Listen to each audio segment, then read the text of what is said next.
Good evening and welcome to the special meeting of the Board of Education for February 5th, 2018. Mrs. Bonnefield, would you take the roll, please? Mrs. Bradford. Yes. Oh, here. Mrs. Burton. Here. Mr. Centers. Here. Mrs. Frank. Here. Mrs. Jarvis. Here. Mrs. Bonnefield is here. President Johnson. Here. We have a quorum. We only have one item on our agenda for the special meeting tonight, and we'll get to that in just a second. We were down to item 2, which is audience communications.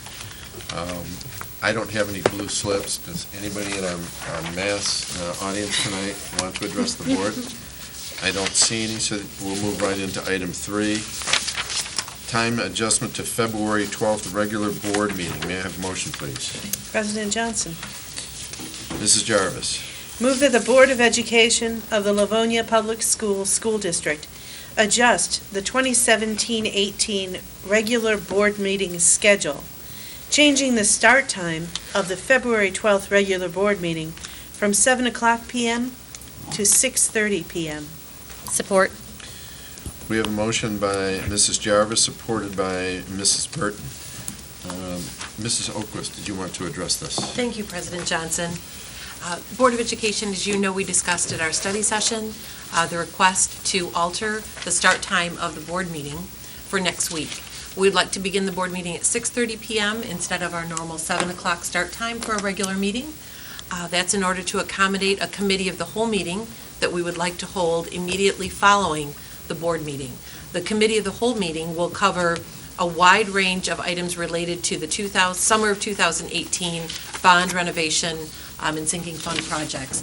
In order to have ample time for the board to go through each and every item in detail, we decided to bring the committee meeting after the board meeting. And so this just allows us to start the committee meeting at hopefully what will be an acceptable time of the evening. So we'll start the regular meeting at 6:30, and then we will plan to start the committee meeting at 7:45 next Monday.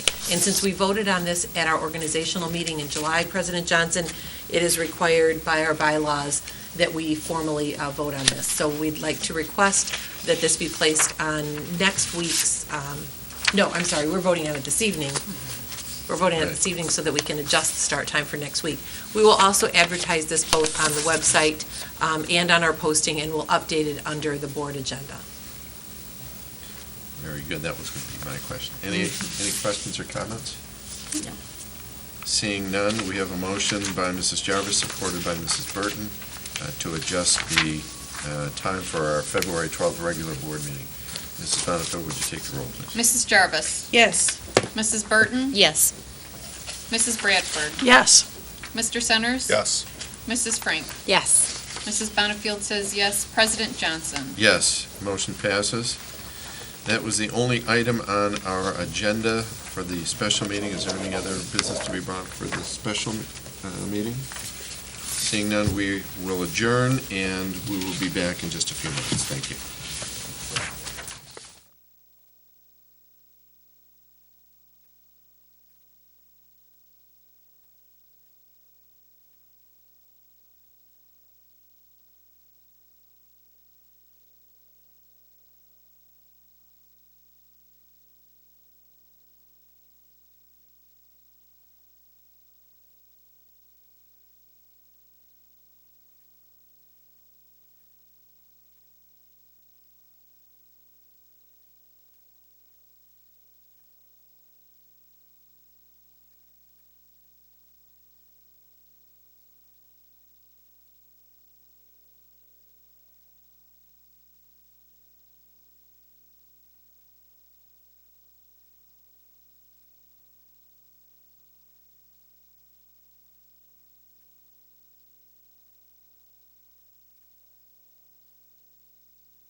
Good evening, and welcome to the Committee of the Whole meeting for February 5th, 2018. For those of you who are wandering around in the back, if you want to follow along with us tonight, we have an agenda on the outside on the table. There's also blue slips for anyone who would want to address the board. We have no audience tonight, so I'm assuming that we're not going to have any blue slips. This is a Committee of the Whole meeting. And for those of you who are turning in from home, if you want to follow along, you can go to our website, which is livoniapublicschools.org, highlight over the board tab, and you'll see the agendas, and you can follow along with us. Again, for those who are tuning in tonight, this is the meeting where you will hear more discussion on the items that are being brought before the board. Typically, we have a study session where most of the items are first presented to the board, and then they get to this meeting where there is a lot more discussion, and then eventually items that the board decides to put on the regular agenda or our voting agenda, our voting meeting, will end up on our regular board night. But tonight will be the night where you will hear most of the discussion and you'll hear questions from the board. First item is item 1, audience communication. Again, I don't have any blue slips. I do not see anyone in the audience. If there is anyone lurking around who wants to address the board, you can fill out a blue slip and hand it in, but I don't see anyone. So we will move on to item 2, Committee of the Whole. Item A in the Committee of the Whole is the MASB Board Directors, candidates for coming up for election. There will be an MASB Board of Directors election, and we've been provided with some material regarding the candidates. I believe there are 4 who will be vying for that position, and Mrs. Oquist, I think, has some additional information for us. Yes, thank you. So as President Johnson stated, there will be an election for the 2018 MASB Board of Directors, and we are part of Region 8. And so the Board of Education has 1 ballot to complete. They have 1 vote in this election. And so you were provided with background information on 4 candidates, all from Region 8. There was 1 incumbent candidate and 3 new candidates. They provided their MASB certification coursework, the time that they've served on a local or an intermediate school district school board prior to this time, and whether or not they have been active in MASB or other civic or board organizations. The ballot will be due in March, and we submit that, I believe, on March 7th. And so in order to do so, we'll need to have that on the voting meeting for next week. So the board could have dialogue this evening on the candidates and come to consensus on the 1 candidate that you would like to move forward. Then we will bring that to you next week on the board agenda for you to vote, and then Mrs. Wozniak will submit the ballot on your behalf. All right, thank you. Does anybody want to open it up? Mrs. Burton. I believe all 4 are supremely qualified individuals, and I thank them for their service so far and their willingness to serve in this MASB position. Donald Hubler, I believe, is very experienced. Looks like both at state and even some involvement at a national level, and certainly experienced in this as he's the incumbent. The other candidate that jumped out at me as her experience being, I believe, pertinent is Bridget McQuiston. The second paragraph of her submitted information is what really jumped out at me. She seems to really understand the importance of educating a Board of Education to do their work well. Her involvement in creating their board self-assessment and making sure that that's done on an annual basis, her involvement in creating their board operating procedures and their curriculum committee, along with the advocacy portion, really told me that she understands that it's important to help boards of education to be educated on how they do their work. All 4 candidates seem to be very strong advocates for children and for public education on the whole, and for meeting the financial needs in order to be able to meet the educational needs of those students. But those 2 individuals jumped out at me for those reasons. Next.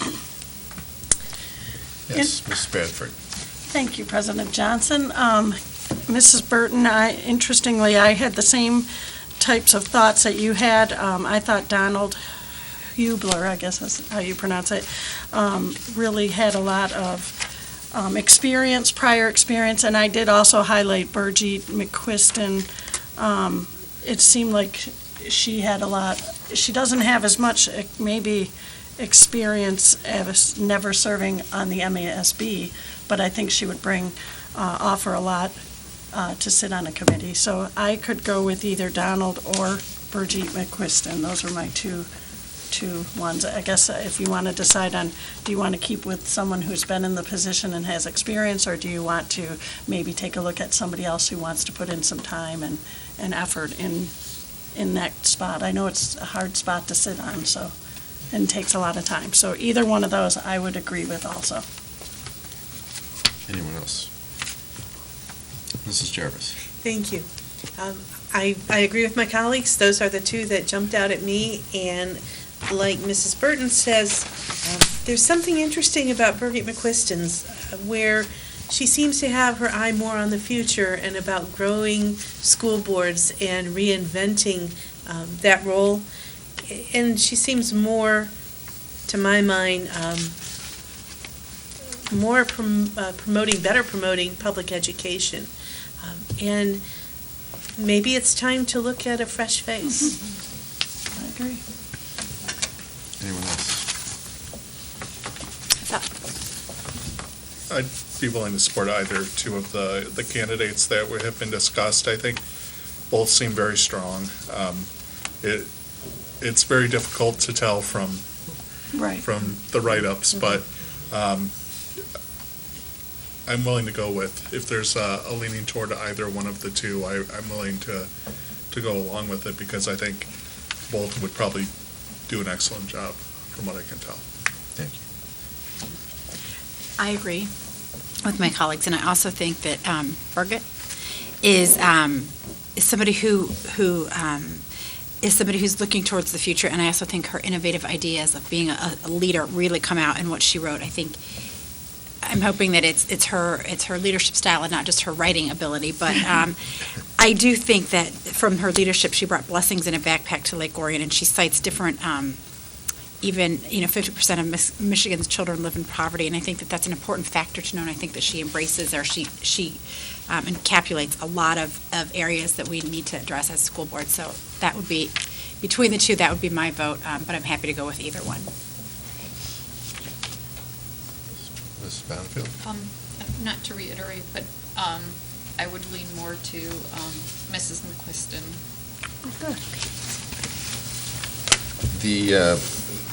When I looked at all four of the candidates, they all have significant MASB certification. So which tells me that they are all very invested in their particular roles. But I too picked out Ms. McQuiston, and I can't put my finger on it, but it seems like she talks more about what she wants to do. The other ones seem to be more focused on what they've done in the past. Right. In their accomplishments and all of their qualifications, but she actually seems to have a vision for the future. So that's the one that she sort of jumped out at me. So it sounds like we're in consensus.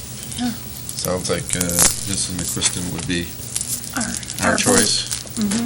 I will let Mrs. Okay. Wozniak know. We'll prepare the motion for next week's meeting, and then should the vote go through as indicated, then she will submit the ballot prior to 1 p.m. on Wednesday, March 7th on your behalf. Thank you, Mrs. Oaklist. That'll move us into item 3, building and site, and Mr. Centers. Thank you. We have 4 items today. We're starting with the quarterly dashboard report for the 2013 bond, and Mr. Francis will lead us through that, and we'll get some help. Thank you. Good evening, everybody. I have Mr. Scott Smith from Plant Moran Cressa, owner's representative, with me today. Good evening. Good evening. Hello. As is traditional, the quarterly dashboard report will be given during the committee of the whole, and Mr. Smith and Plant Moran Cressa generally keep tabs on that, so Scott will have a little bit of time here to run through the update, and that'll take us for the fourth quarter of 2017, so through December. Thank you, Mr. Francis. You're welcome.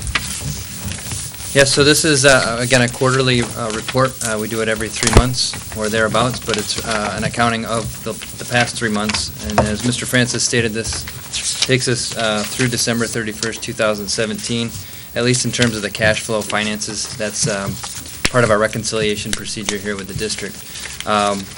The upper middle part of that is a budget summary, and that's more reflective of today's activity, so that's effective of February 1st of this year. I guess that's where I'd like to begin tonight with the budget summary. Again, our overall total budget is $200,510,500. That's a combination of moves we've discussed in the past of moving some money from the sinking fund to assist with the site work and mechanical unit programs over at Stevenson and Franklin High Schools. We also moved $500,000 from the general fund to address some of the scope at Garfield that was previously discussed when we awarded those. And then the only other small difference is $10,500, which was design fees that were done by French Associates to help design the packages that are part of the entryway package, but we had two specific ones at Niji Eero and also here at Central Office that we're looking to fund out of the sinking fund. So those have had a slightly different allocation. So our current commitments are just under $171 million. Our actual paid are $153,519,246. That's up about $5 million from the last update. Looking ahead to our 3-month schedule, again, this is the time of the year where we're busy trying to finalize design, close things out from last year, get things awarded for this year, and get ahead of the game so that when summer rolls around, things are going smoothly, things are here, and we can complete the work expeditiously. Summers seem to be getting shorter every year. But as it relates to Churchill High School, that construction is ongoing. That will be complete it'll be completed at the end of the summer. We just wrapped up Phase 2, which is what we call the black box, which is a performing area tied to the auditorium, and we also turned over the band areas as well. So we'll continue work this spring on the auditorium. That'll be ongoing. They're working some second shift and as they can over breaks or off days with the school to complete tasks in advance of the summer as best they can. They've already got a lot of work in place, excuse me, including duct work and a lot of overhead wiring for the electrician stuff that can be done second shift and isn't overly disruptive to any of the teaching environments. Garfield Community School, we just had a big milestone there. Just started the second semester, just opened up that school. If you haven't been through it, it looks great. A lot of new fresh finishes, just a whole new look, I think, when you walk through the space. So we just turned that over recently. The project went really well, and as far as I know, it's been very smooth so far. Yes, it looks very, very nice, and there's certainly all those little, the little punch list items that always occur, but the 29th was the first day of the semester.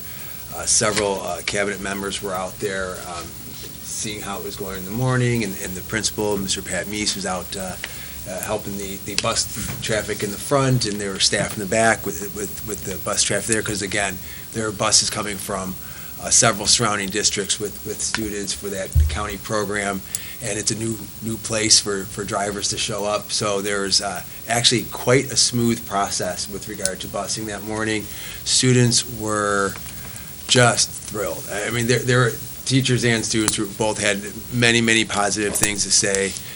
The building looks great. I know of a couple of former Garfield Elementary staff who, longtime staff who last week popped in later in the day just to see what it looked like and came back saying just how wonderful, bright, and cheery it looks.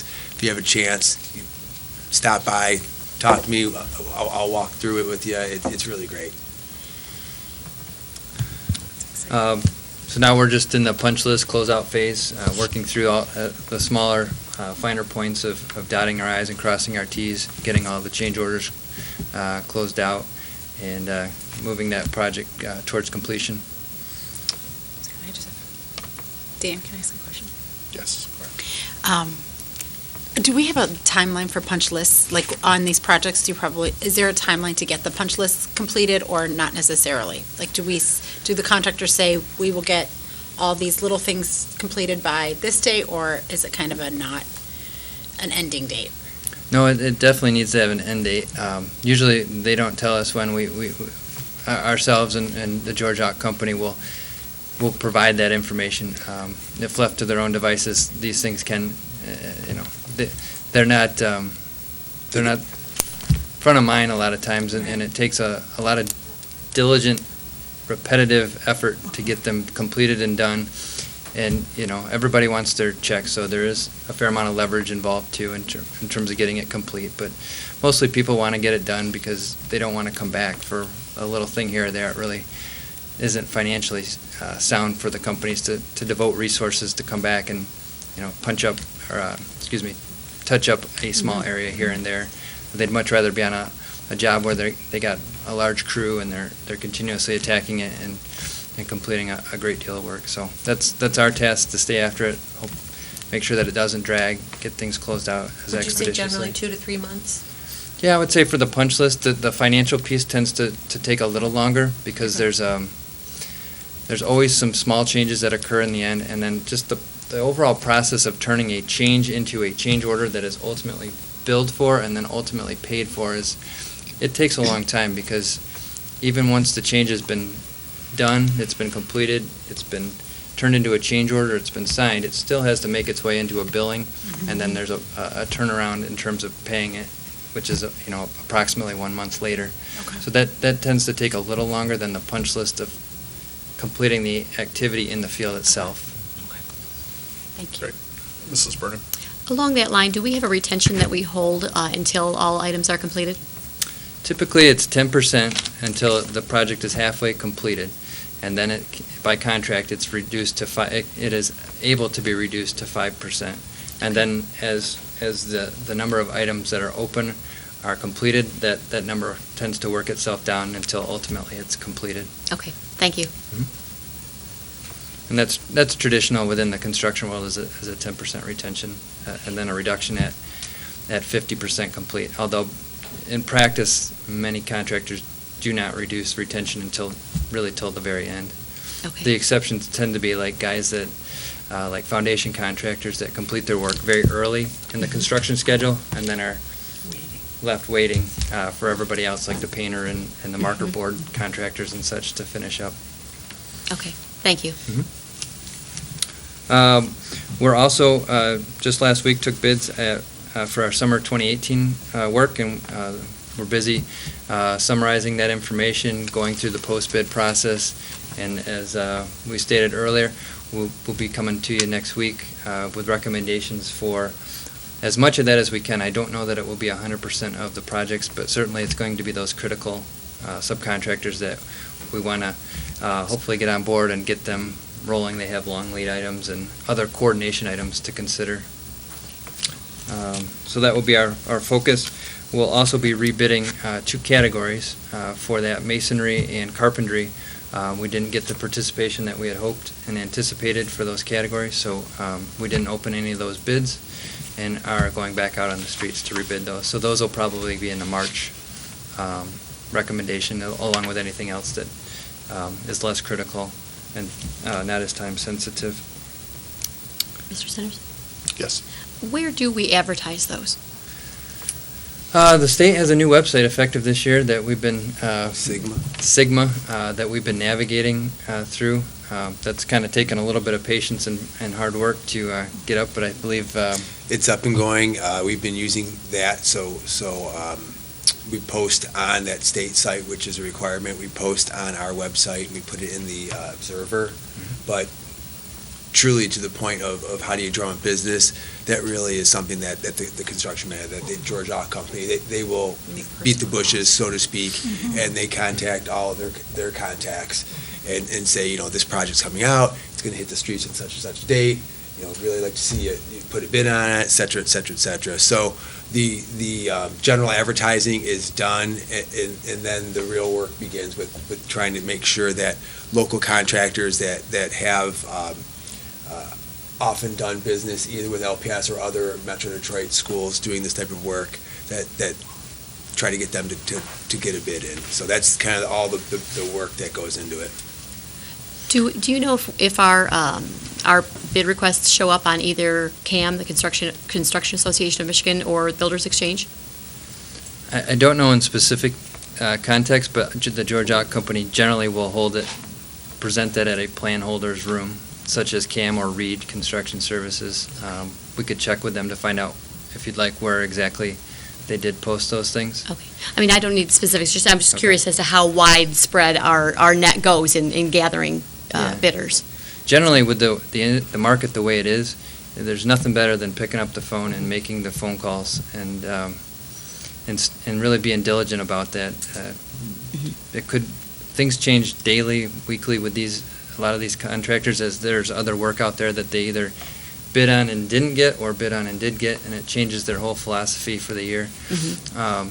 So you reach out to a contractor and they may say, we're very interested in bidding on Monday, and the following Monday when you talk to them, they're not answering their phone, or things have changed where they're not sure if they can meet the manpower needs of the work here.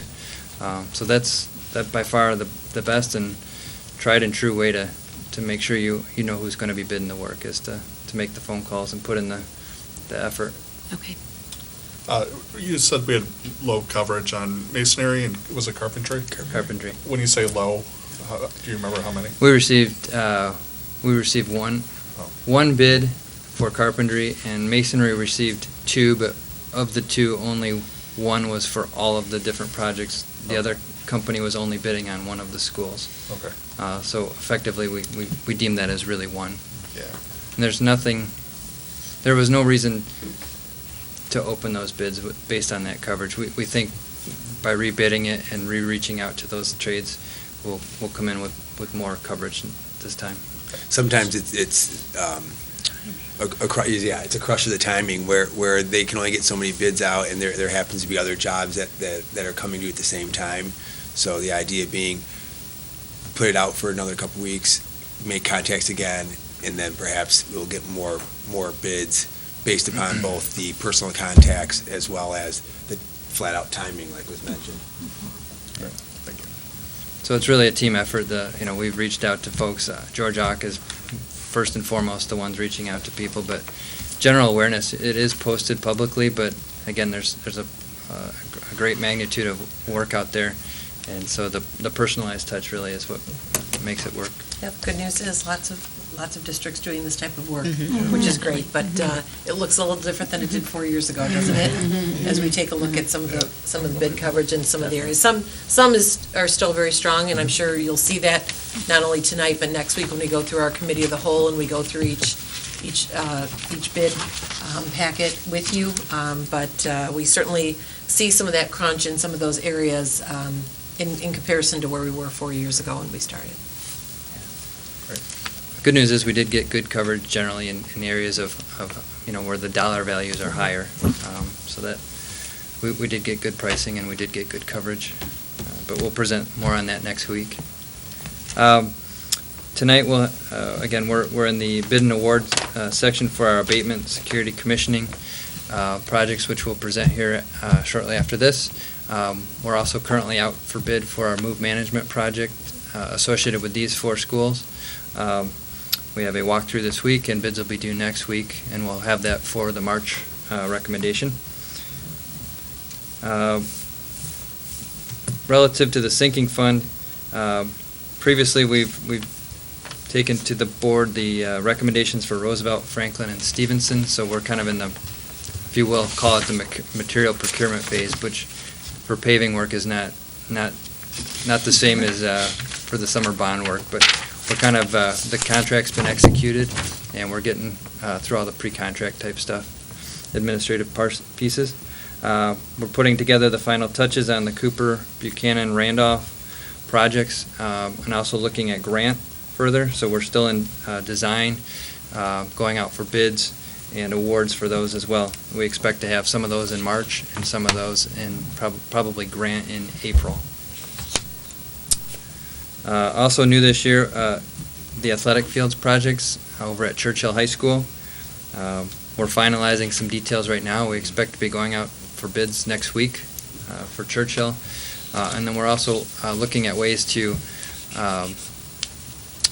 try to maintain the same turf bidder that can be used at Stevenson and Franklin High Schools when that time comes, to have some similarity within the district in terms of that. So we're packaging that in a certain way to take advantage of that, and hopefully also get more competitive pricing by offering a bigger workload in 2 summers worth of work for that category. And then lastly, roof replacement work. We're in design for that. I don't expect to have that recommendation until probably the April board meetings. We're still going through design and getting up on roofs and doing all of the due diligence associated with that. So we're really in design, and then March, April will be bid and award for those projects. Lower left is our critical project issues. Again, you'll find a lot of that is very similar to what we just covered, but we are trying to still close out when we're getting very close with the financial piece at Stevenson High School, Garfield and Churchill. We'll have the awards for the summer projects. We are rebidding. And then also, I guess it's worth mentioning, we haven't talked much about playgrounds, but Mr. Francis, maybe you can give a quick update for the board. We're in a more of a material procurement stage. Correct. For the spring. Correct. We have the contract and purchase order out to the company. We have the color choices on record with them. Now they have to get it to the manufacturer. The manufacturer will obviously create all the pieces that we've ordered to the specific specifications of our order. And we're at this point, even once it's ready to go, we'll have to wait on the frost laws for when the heavy equipment can start coming in and riding down, and we're going to be at basically when we're allowed off the county timeline on that. And at that point, it'll start to become just installation proceeding through. We'll take delivery of much of the items. The plan would be to bring them here, to have a staging area here, and then taking out to the buildings and have the crews that the company's going to bring in doing building after building. So we anticipate that lasting through the spring on into late into the school year. And obviously the weather, if we can get fortunate with that, the earlier the jump, then the better. Didn't you see Puxatawny Phil last Friday? I think you got a little while before you can have a on, but okay. Good luck with that. Today was a nice February day. Right. Focusing down towards the middle section on the bottom, again, our cash flow finances as of December 31st, 2017. Obviously, the first series has been closed out, but we've spent to date $44.4 million out of Series 2 bonds.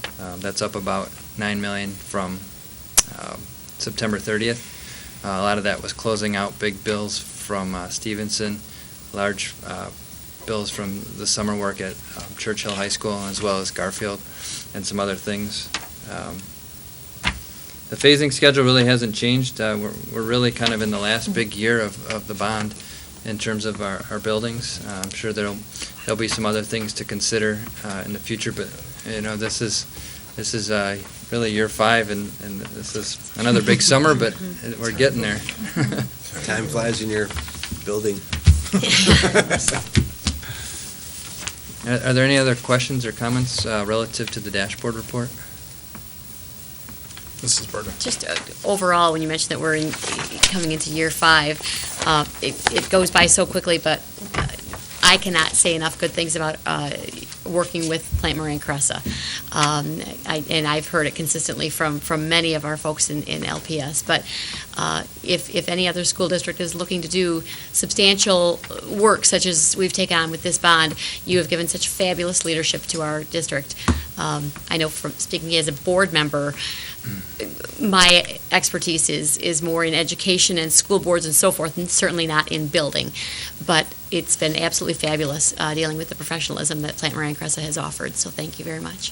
Thank you. It's always nice to be here. Appreciate the opportunity. So, Mr. Anyone else? Francis, could you check with Mrs. Jenkins and make sure we get this uploaded onto our website? Sure.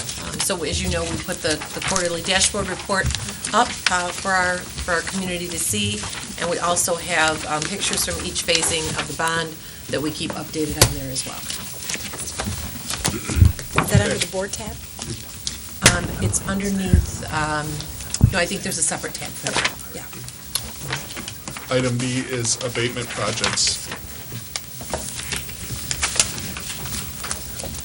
Oh, Take it away, thank you. We're continuing. Yes. I didn't know you guys wanted to do the whole packet, okay.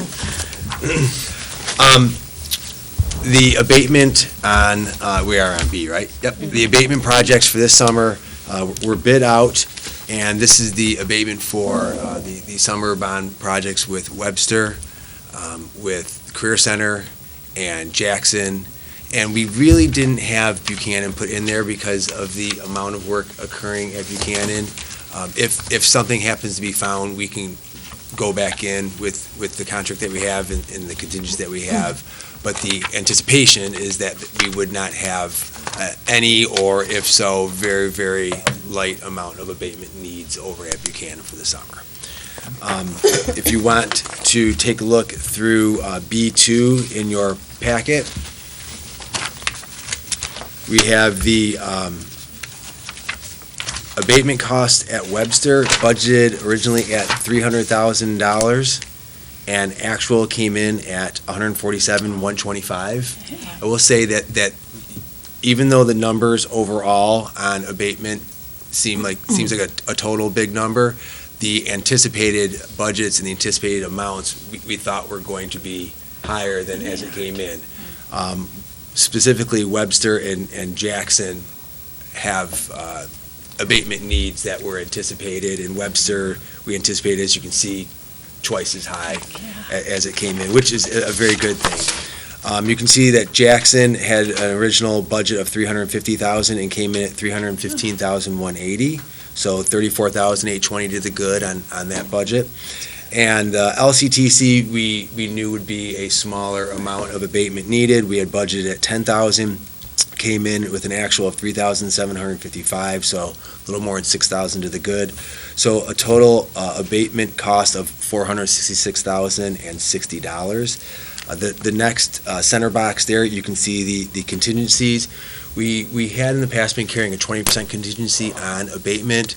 After some discussion and reviews of the needs, we had lowered that for this project down to 12%, just to try to be forward-thinking. We do have the contracts in place with Global Green, who is going to be the recommended bidder. We do know the scope, had post-bid interviews with them. We do have unit pricing. The one thing that is an unknown, but we did get unit pricing on, if you look in your sheet, would be the wraps of the piping, because they can't be seen until you get into it. But we do have the unit pricing on those. So we're looking very comfortable and pleased with the way the abatement bid came out. And they've been with us at Churchill last year doing the abatement as well, so we did have a working relationship with them. So you can see the total project costs we have with the actual bid amounts as well as contingency, $522,060 in actual, which comes to the good under the budget of $739,200. Did you want to fill in anything on the that I may have missed over? We had really good coverage. We had six bidders.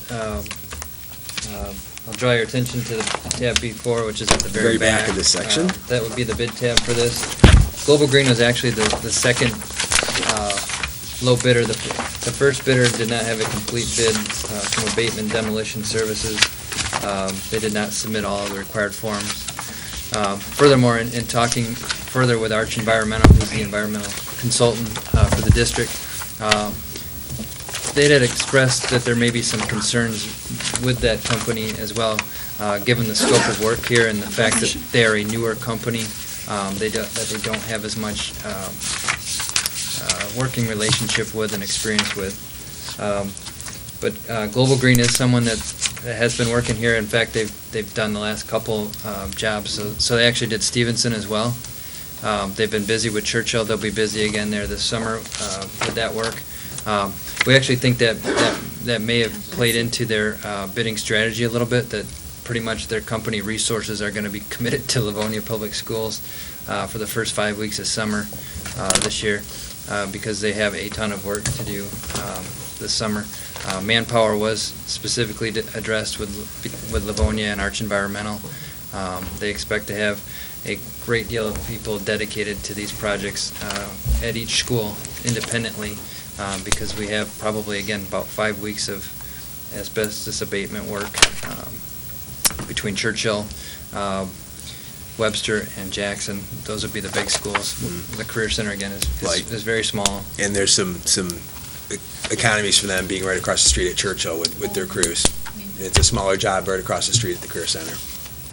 We've also engineered some larger containment areas, which would simplify some of the requirements that they have to do, because it is a hazardous material. They can bring in different equipment to help expedite the removal of some of the floor tile and such. If it were a smaller containment section, they might have to do by more manual means. So again, I think all this played into why we see that fact that we're under budget, and the fact that Global Green came in with a much more competitive price than, say, the third bidder or even the fourth.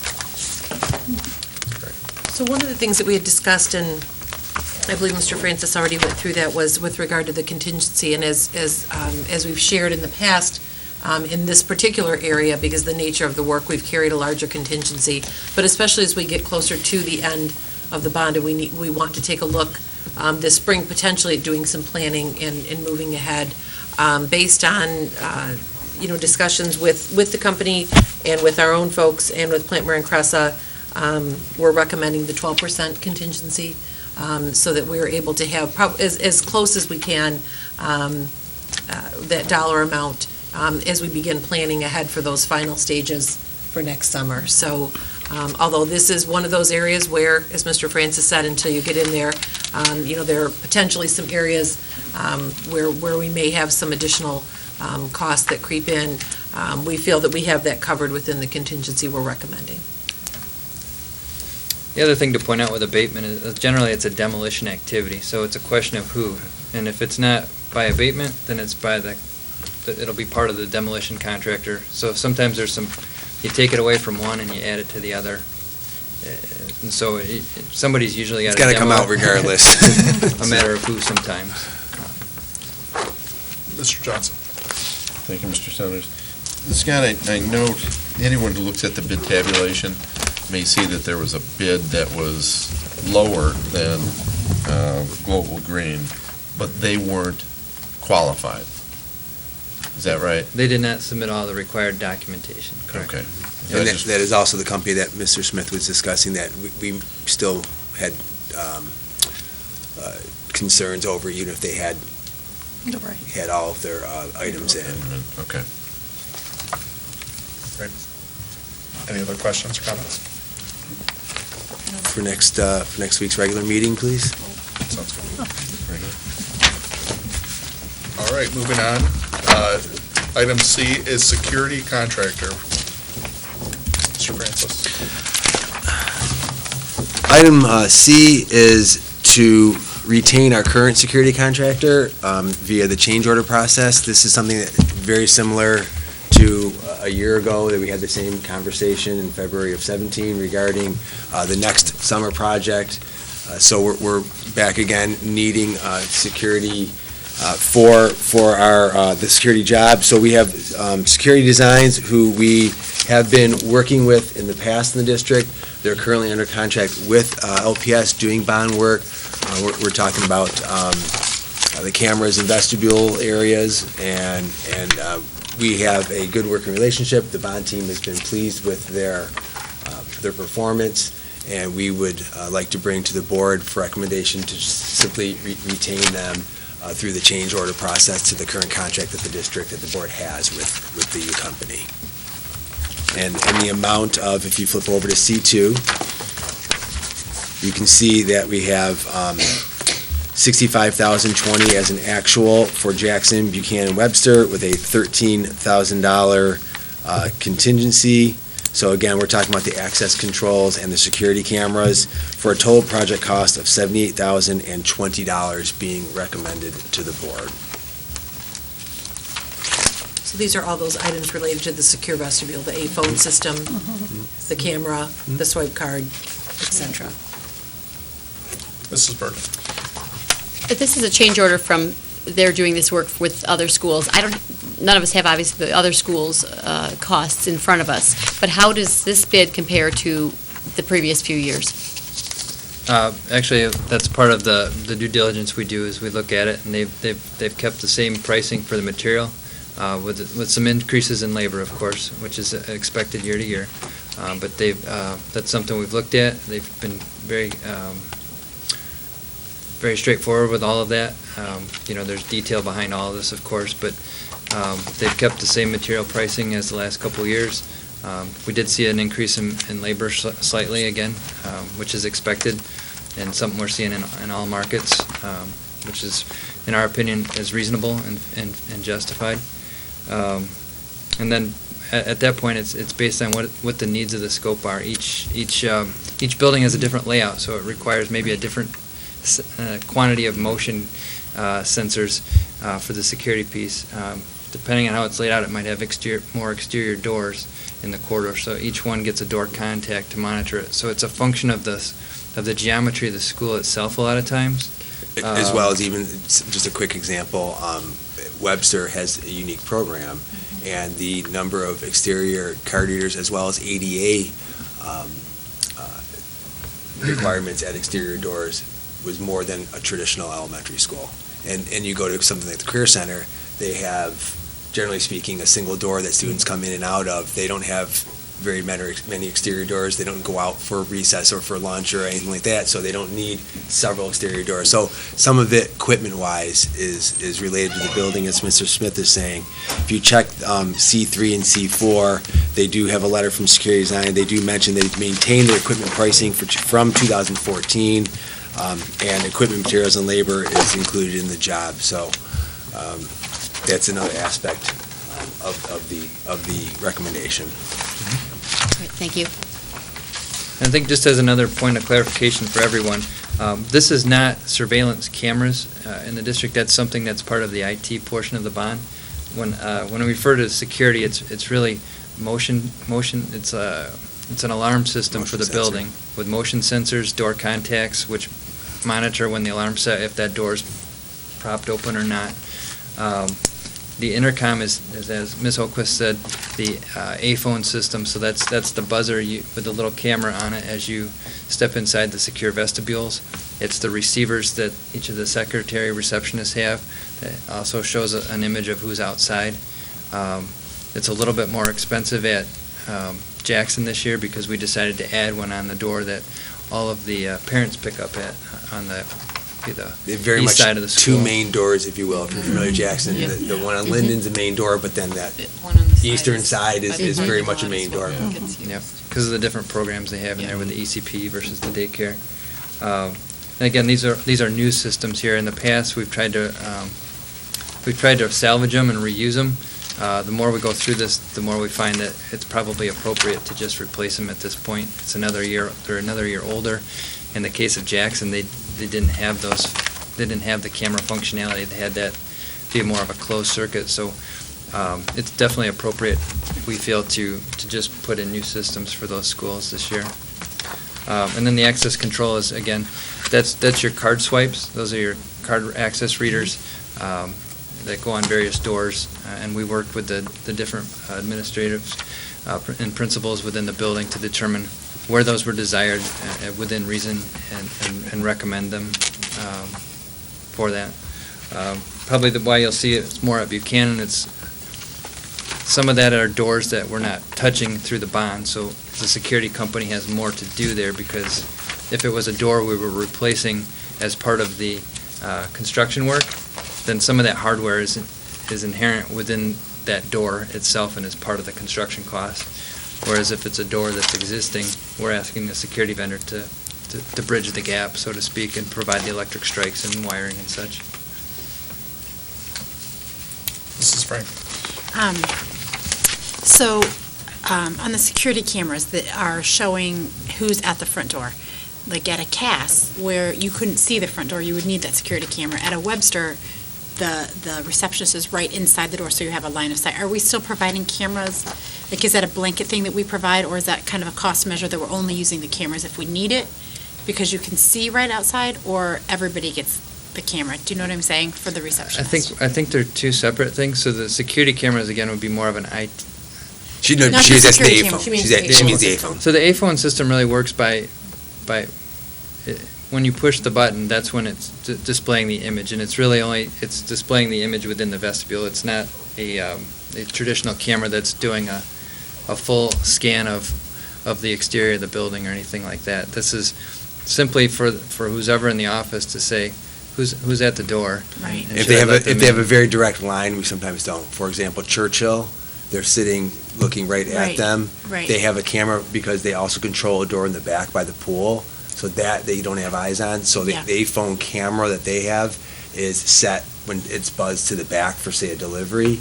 But when the visitor is standing, like literally the way Mr. Johnson is to me, then they may not have one. Okay. If they had one before and they Okay. just reinstall it, then they might end up with a camera even though Right, they have line of sight. Right, okay. Any other questions or comments? Okay. Thank you, gentlemen. Thank you. So next week, please. All right, item D is commissioning agent. Commissioning agent, we are bringing, very similarly to the discussion of security, we have a recommendation for Sellinger Associates to be commissioning agent. They actually were chosen back from the RFP in 2013 and have been with the district ever since throughout the bond projects as our commissioning agent. They continue to do good work for the district. Much of what they are going to be doing will be with regard to the balancing, et cetera, with the HVAC systems, and we are asking for, or bringing a recommendation for the Sellinger Associates to continue to being the commissioning agent for the summer 2018 projects. On page D2, you can see at an actual cost of $45,500 with a 10% contingency for a total actual of $50,050, asking for board approval of. You have on back D3 and D4, you have the letter from Sellinger Associates as well, with some of their details on square footage of the buildings and what they'd be covering. Mr. Johnson? Thank you, Mr. Sanders. Scott, the scope of their work is remaining the same as it has been in the past? Yes, yep. They're going to be looking primarily at HVAC systems, a little bit with the generator systems. Again, probably worth defining commissioning. Sometimes it's an ambiguous term about what it is, but it's really a third-party service. It's a quality control type of measure that Sellinger Associates is a professional engineering firm that specializes in mechanical systems. They have provided input relative to the design of the 2018 work. So they're another set of eyes, if you will, from a design to ask certain questions and to, hey, did you think about this? What about this? And propose that to the design team for consideration as they complete their designs. They will design a checklist of things that contractors are required to do along the way during their installation, and then at the end, they come back and we test certain things for compliance to make sure it's working. All these things are supposed to be part of the building automation system, which means they're meant to be able to be logged in remotely and controlled remotely by the district. So they'll test, they don't test every piece. they'll test the big units, the rooftop units, the air handling units. When you get into things like exhaust fans and unit ventilators, because they're in every room, they'll test a sample, and then depending on how those testings go, they may have to dig deeper, they may explore it further. So they do a functional test of all that stuff. They will do it at 10 months and also at 20 months as well. All of the contracts here in Livonia, the contractors have a 2-year warranty. So the logic being that if things are identified in advance of that, then they can be remedied by the contractor at no expense to the district before the warranty period expires. Yes, Mrs. Bradford. I was looking at this. So do they will train somebody to do this? Is that my understanding in the building? Somebody knows how to operate it, or am I confused? Our Because, building supervisors are they'll trained all on the be new trained? HVAC systems. Okay, Yeah. because it said work not included were operation and maintenance training by others. What Correct. does that mean? Generally, the training will be done by the mechanical contractors in the building. Now, with controls, we've used Metro Controls. That was part of, early on in the bond, we decided on this is one of those systems you want the continuity across the district.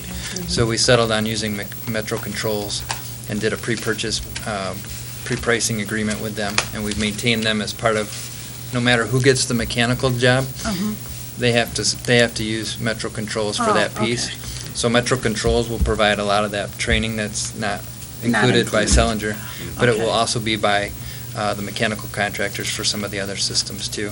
And that applies to electrically and as well, not just mechanical. Okay. And then for LPS, the building supervisor is the one who, if something, that's the first person that is contacted. So if a staff member feels or finds that something's not going the way they believe it should be with the HVAC system, they would contact the building supervisor. The building supervisor has certain things that she or he can do with regard to the control system. Okay. And then it keeps moving from there if they cannot remedy the situation at the building level. Oh, okay. Something I think I'd like to point out on your D1, the Plant Moran Cressa letter, it has a list specifically of buildings, and the last one is data center relocation. I just want to point out that this is the discussions that we've had over the months with regard to the head-end move, we've called it, or the data center move in the building. We had done planning for that already. We had done a bid for that. At this time, we've put it on hold. So Sellinger has done some work towards that in the planning phase, and the amount that's added on to the contract with regard to all the other buildings was actually quite small. They've fulfilled some of those obligations. Any little bit that they wouldn't have to do post-work, since there won't be a post-work at this time, can be discussed and negotiated out to be evened out. But that piece on here is not going to be followed through right now. The district has decided, based upon the way the bids came out, to place that on hold for right now. Questions or comments? Mrs. Bonifay? Sorry, I just want to clarify, the data center move has been postponed because we haven't gotten enough bids. No. We No. did bid The coverage. We data did- center, We got the data center move has been put on hold because of the pricing of the bids that have come back. Okay, And so at this point in time, we feel that there are other priorities that we need to focus on. And what we'd like to do is get this work done this summer, begin to do some planning and determine amongst the dollars that are left within the technology budget, what our greatest priorities are. And so what we decided to do is put that particular piece on hold for right now. It's not gone. We'd still like to potentially make that move, but right now we feel that the most judicious route would be to hold and take a look at our remaining needs in both the technology realm and the bond realm overall, because we're getting so close to the end. Go so ahead. since, I mean, the data center move is a pretty needed because of the location it's in, and necessary probably because we're trying to work with an old closet that has a lot of wires running through it, and it really not only is going to be moved, but cleaned up, correct? I mean, it'll, you know what I mean? Yeah, I think I do. And so, are we are we putting more stuff into the data center that's gonna have to be, I don't. No, Like no. a self-defeating No. kind of thing. No, like we're not, existing we're not adding data more. centers. It's less of a, when you go into the buildings, and you see some of the little data closets, it's less like that. It's just more of upgrading the UPC and some other items and some, let's just say, hypothetically, since we're just having a conversation, let's say it wasn't gonna move. There still might be some work that's needed, but speaking with IT, we said, let's put a pin in it for right now and discuss what the best course of action will be. It's not getting cluttered, it's not getting added to, it simply might need either, we may end up doing the full move as we discussed, we might be doing just upgrades to where it's at. We don't know what it is just yet, however, it's not in any imminent danger of overloading itself or anything to that And extent. that was my next question then, was because we're not moving it, are we unable to utilize some of the newer equipment that we've put in? No. No, that won't impact it at all. Perfect, thank you. Mrs. Jarvis. Thank you. On item D2, and maybe it's just the way this is laid out, but it looks to me as if we have bids that reflect Jackson, Buchanan, and Webster. If we're putting the data center on hold, then that makes sense that there's no bid there. But that line also includes the career center? Yeah. I think they just didn't fit in one line. Okay. It's much like the other Yeah. one, it's all one, it just didn't fit on that Yeah. first one. Okay, thank you. That's all 5 facilities, correct. Anything else? Okay. with I that, ask for next week, please. Oh, Next week, yep, yeah. got it. All right, thank you, gentlemen, that concludes building and site. Thank you. Thank you. Have a nice night. Thanks, guys. Thanks, guys. All right, that will now move us to item 4, Finance Committee. Mrs. Bonnefield. Thank you, President Johnson. We have one outstanding item to go over, and Mr. Willenborg is going to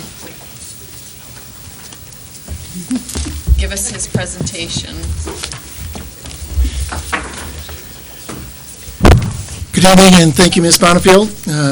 I bring to the board this evening a continuation of our upbeat and seemingly agreeable initial discussion regarding the addition of boys and girls bowling to our high school athletic offerings. As reviewed at the study session last week, I'd like to get this ball rolling for the 2018-19 school year. Our plan is that beginning with the next winter sports season, each high school will support a boys' team and a girls' team of 12 to 15 bowlers. The top 5 bowlers of each team are generally regarded as your varsity team. There will be one head coach for the boys' team and one head coach for the girls' team at each high school, and our district home site will be Maryville Lanes on 5 Mile Road, just east of Merriman. Maryville will not charge players for their practice sessions, but the district will be invoiced for home matches. There will be no LPS transportation for practices or home matches, so much like hockey and golf, coaches and parents will work out rides to and from Maryville.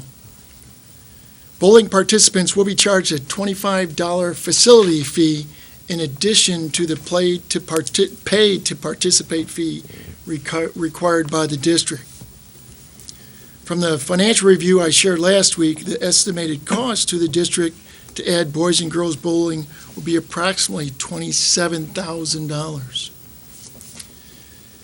The addition of bowling to our athletic offerings does not require a board vote for approval per se, but your support will be reflected in a future budget request. I do want to acknowledge the work of Steve Archibald, Ron Hammy, Mark Haig, and Lori Hyman, who have essentially bowled the first 9 frames of this proposal. I believe if time will permit, that time will permit, so please allow me to acknowledge and recognize one of our districts and one of the state's premier and elite bowlers. Kenneth Cloth is a current 9th grade student at Franklin High School. He supports an average score. This is Kenneth back here with his folks. Come on, come on up. Come on, sit with Mr. Willenborg. You can sit in the chair right there. That's a nice jersey there, kid. I like it. Tell me I'm pronouncing that last name correctly. Cloth, Kenneth Cloth. Yeah, is a current ninth grade student at Franklin High School. He supports an average score of 209 pins per game, and has 3 perfect 300 games under his belt.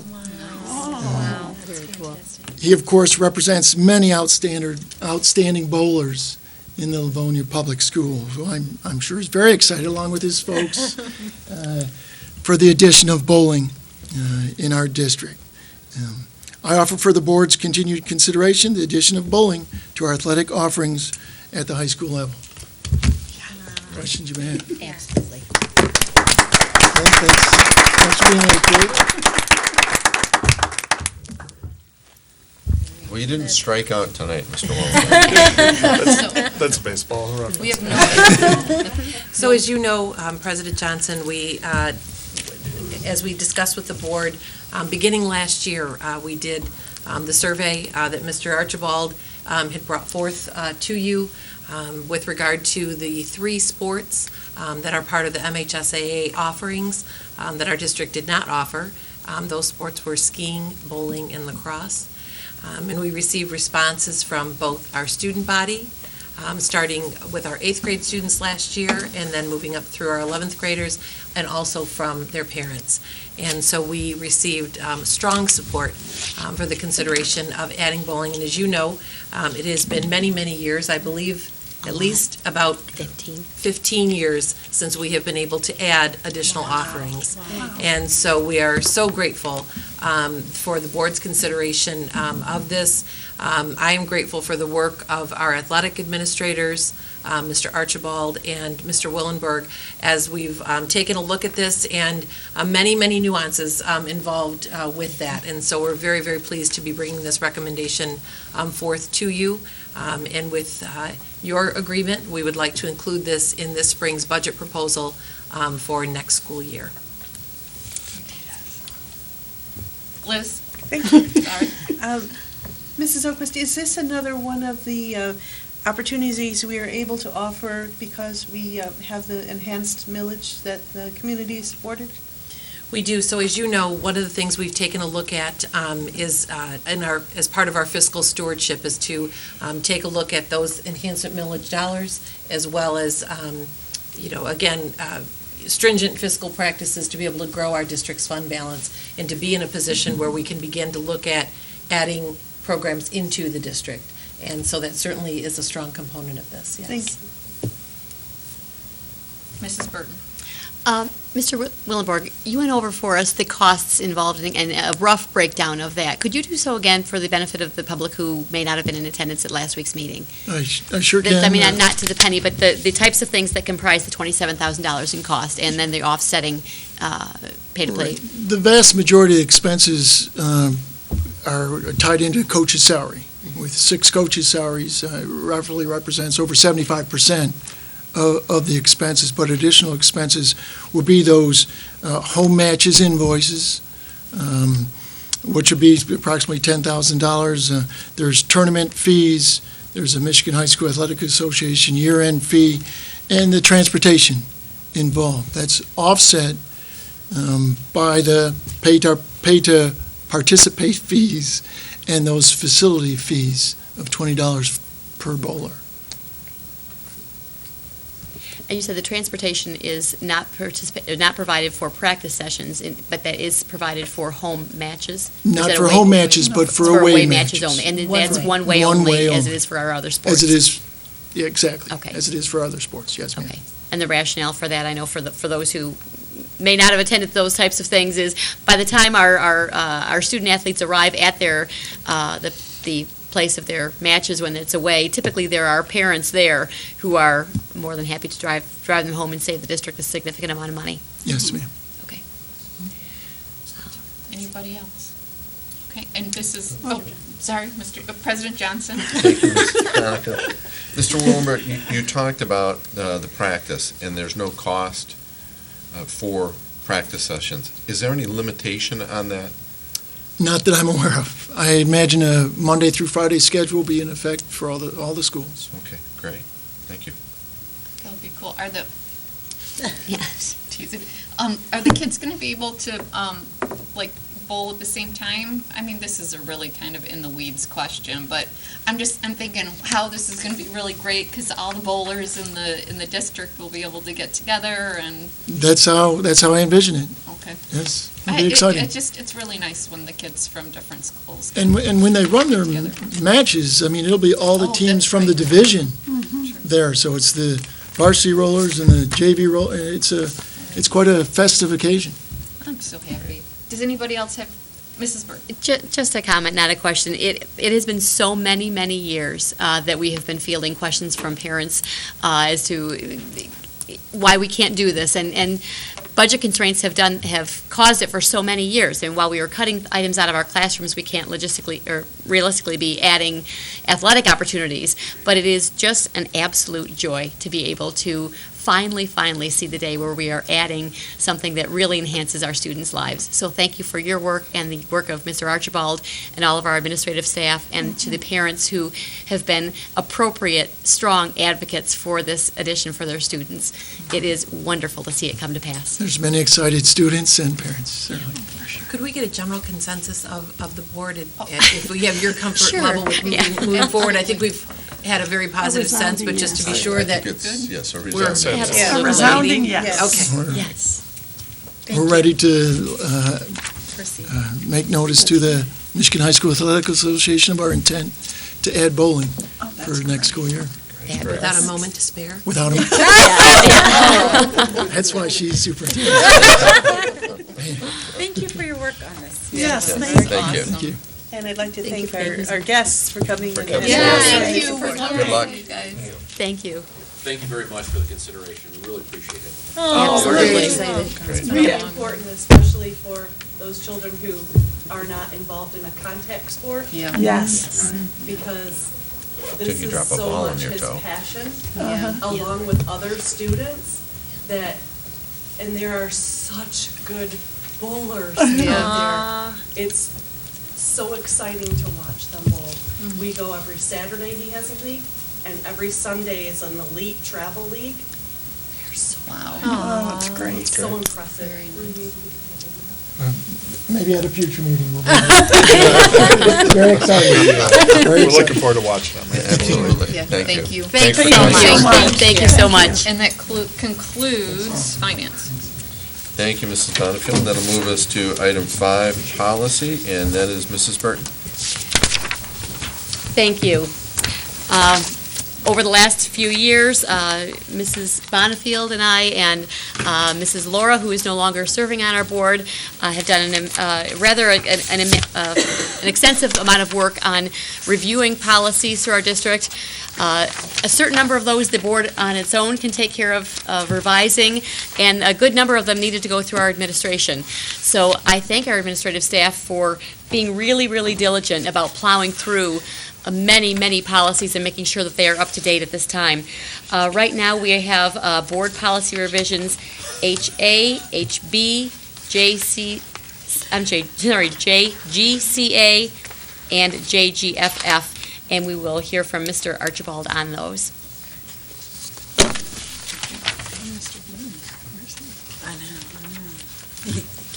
Hello. Good evening.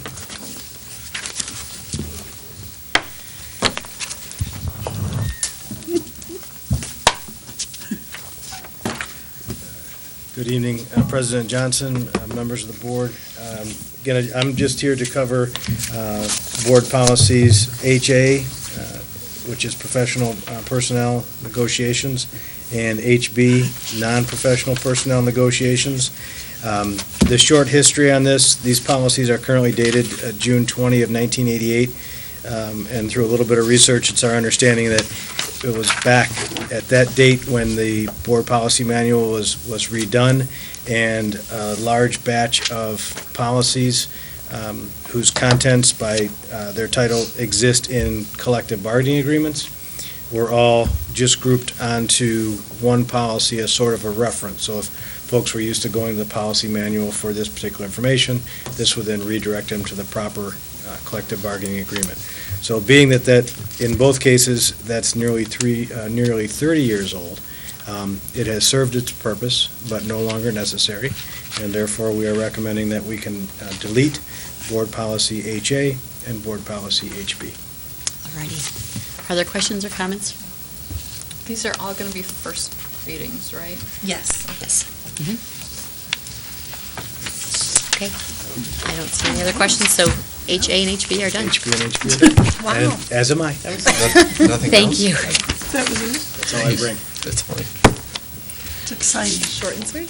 The next policy that we will have some discussion on or comment on or statement on would be JGCA, Students' Physical Examinations for Athletic Participation. And we'll hear from Mr. Willenborg. Welcome back. I'm back. Thank you, Vice President Burton.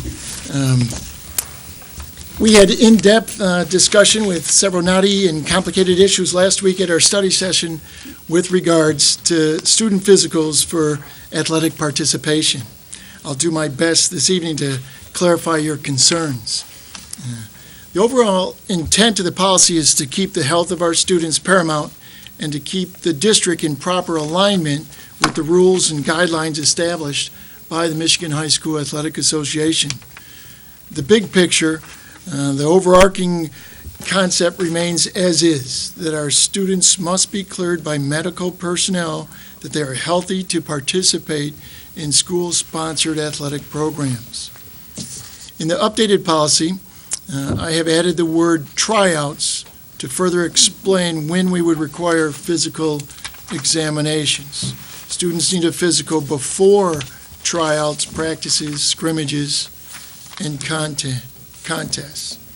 In the updated policy where we speak of the physical form, I have added the words LPS approved physical form to make it clear that not any ramshackle physical form is acceptable.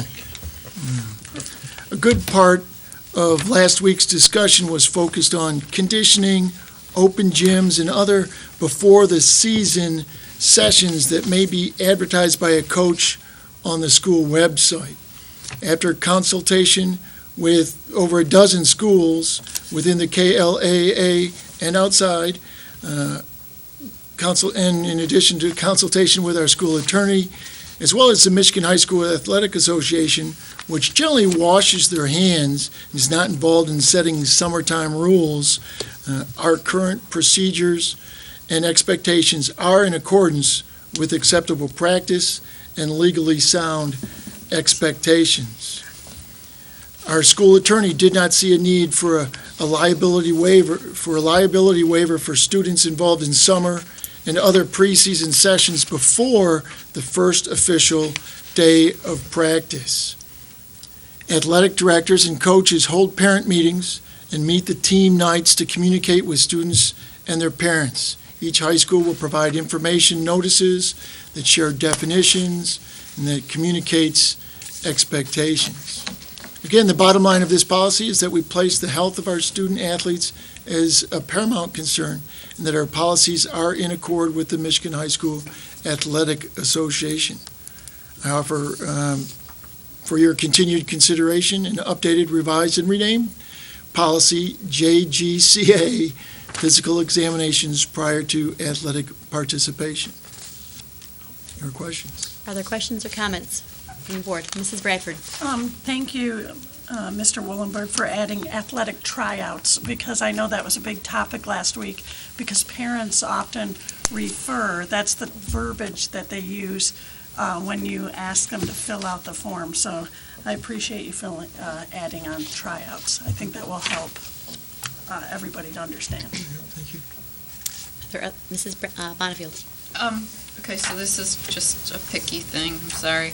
In the bottom paragraph, second sentence at the end, in order to reflect the same wording that's in the second paragraph at the top, a medical examiners and then MDDO are in parentheses. I'm suggesting that it be changed to there must be a statement signed by the examiner, and then put those in parentheses again, that the student has been examined and is physically able to return to the athletic participation, just to be consistent. Okay, do you want, It's a fair consideration. I understand what you're saying, and okay. we can make that And consistent. you know there. what, actually, I really like it being in the parentheses because it sort of calls it out, where when all those other, when it's just in the sentence, it kind of gets lost. Good suggestion, thank you. Thank you. Are there other comments? Mrs. Jarvis? To build on Mrs. Bonifield's comment, I would even say make it medical examiner to be consistent with the phrasing Oh, above. Yeah, thank you. Although I think of a I medical know. exam, it's like NCIS and stuff. But, thank you, Liz. Okay. Are there other suggestions or comments, questions from the board? Again, Mr. Rilborg, thank you very much for handling very well our in-depth conversation last week. Spirited. Policy is one of the things that is a direct responsibility of the Board of Education, and we do take it very seriously, as is evidenced by some of our lengthy conversations over verbiage, but we want to make certain that all of our concerns are addressed and that this district is covered as it needs to be. Yes, Mrs. Bonnefield. And I want to thank Mr. Willenberg for, you listed off. I know we bring these concerns and, I just, for everyone to realize that the central office always goes above and beyond to make sure where we are. So you spent a lot of time, obviously, connecting with schools, the MHSA, the attorney, and you spent a lot of time on something that was concerning to us and addressed it in here. And I think that's super important for everyone to know that you guys always go above and beyond and make sure, that it's right and it's what we need. It's not just off the top of your head, and that you guys spend a lot of time making sure that these policies are 100% of what we need them to be. So thank you for that. And thank you, and I'd like to acknowledge again Mark Haig, Ron Hammy, and Lori Hyman, who put together a survey, sent to other schools, and sat with me through several meetings to discuss the things that you brought to the table. Thank you. Yes, thank you. Thank you. Any other questions or comments from members of the board? All right, then we will put this on the agenda for a first reading next week. Okay. The next item on our agenda is item JGFF, students driving and parking. And Mr. Willenborg, you get to cover this one also. Again, This was just as spirited as the permission slip, wasn't it? I kept you busy this week. thank you, Vice President Burton. Get Board anything else members. done during the Last week, we began our update procedures regarding board policy JGFF, automobile use. It had last been updated in 1988. It's a relatively brief policy, and the rewrite confirms that we expect student vehicles in school parking lots to be registered with the state and that the driver be a licensed driver. The rewrite also confirms that the school administration shall develop rules for safe driving and a commonly understood registration process. In addition, and from our discussions during last week's study session, it seemed appropriate to include within the new policy the reality that parking is a privilege and a responsibility. While we will maximize student parking on campus lots, a finite number of parking spaces means that when demand exceeds supply, not everyone will be allowed to park on campus. The administrative procedures portion of this policy provide further guidance regarding the application and approval process. The rewritten policy is different from the old policy in that it also makes clear that student vehicles parked in our school parking lots are subject to search by school administration or law enforcement personnel. The legality of searches, be they school-wide searches or during the investigation of a specific incident, is backed by the Supreme Court case, New Jersey versus TLO, every administrator's favorite, and has been confirmed by our district attorney. In addition, our district attorney saw no legal precedent or requirement for the school administration to confirm a vehicle's proof of insurance before approving a parking application. I offer for your continued consideration an updated and renamed policy, JGFF, driving and parking. Mrs. Jarvis. Thank you, Mrs. Burton. This is a very timely policy change because we've recently modified our schools, our high school parking lots. They've been resized, re-landscaped, redirecting the traffic, and they don't have the same number of parking places that they've had in the past. So our schools are faced with creating new policies about how those fewer, reduced number of parking spots are allocated. So I think that having a policy that supports the schools in their new way of thinking and any changes that they've been forced to make regarding their own policies is a good thing for us to do at this time. Thank you. Are there other comments or questions from the board? No. Seeing none, again, thank you for taking into account, obviously, all of the concerns that were brought forward last week and making sure that the verbiage was tweaked in a manner that truly brings us all to consensus on the policy. All right. Thank you very much. And Mrs. Bonnefield, will you put this on the agenda for next week for a first reading? Yep. Alrighty. Thank you. That brings us to the end of policy. Thank you, Mrs. Burton. That'll take us to item 6, Curriculum Committee. Mrs. Jarvis. Thank you. Today for Curriculum Committee, we will be having Mrs. O'Brien present us with the new Parent Transparency Dashboard that was released by the Michigan Department of Education. Thank you, Mrs. Jarvis.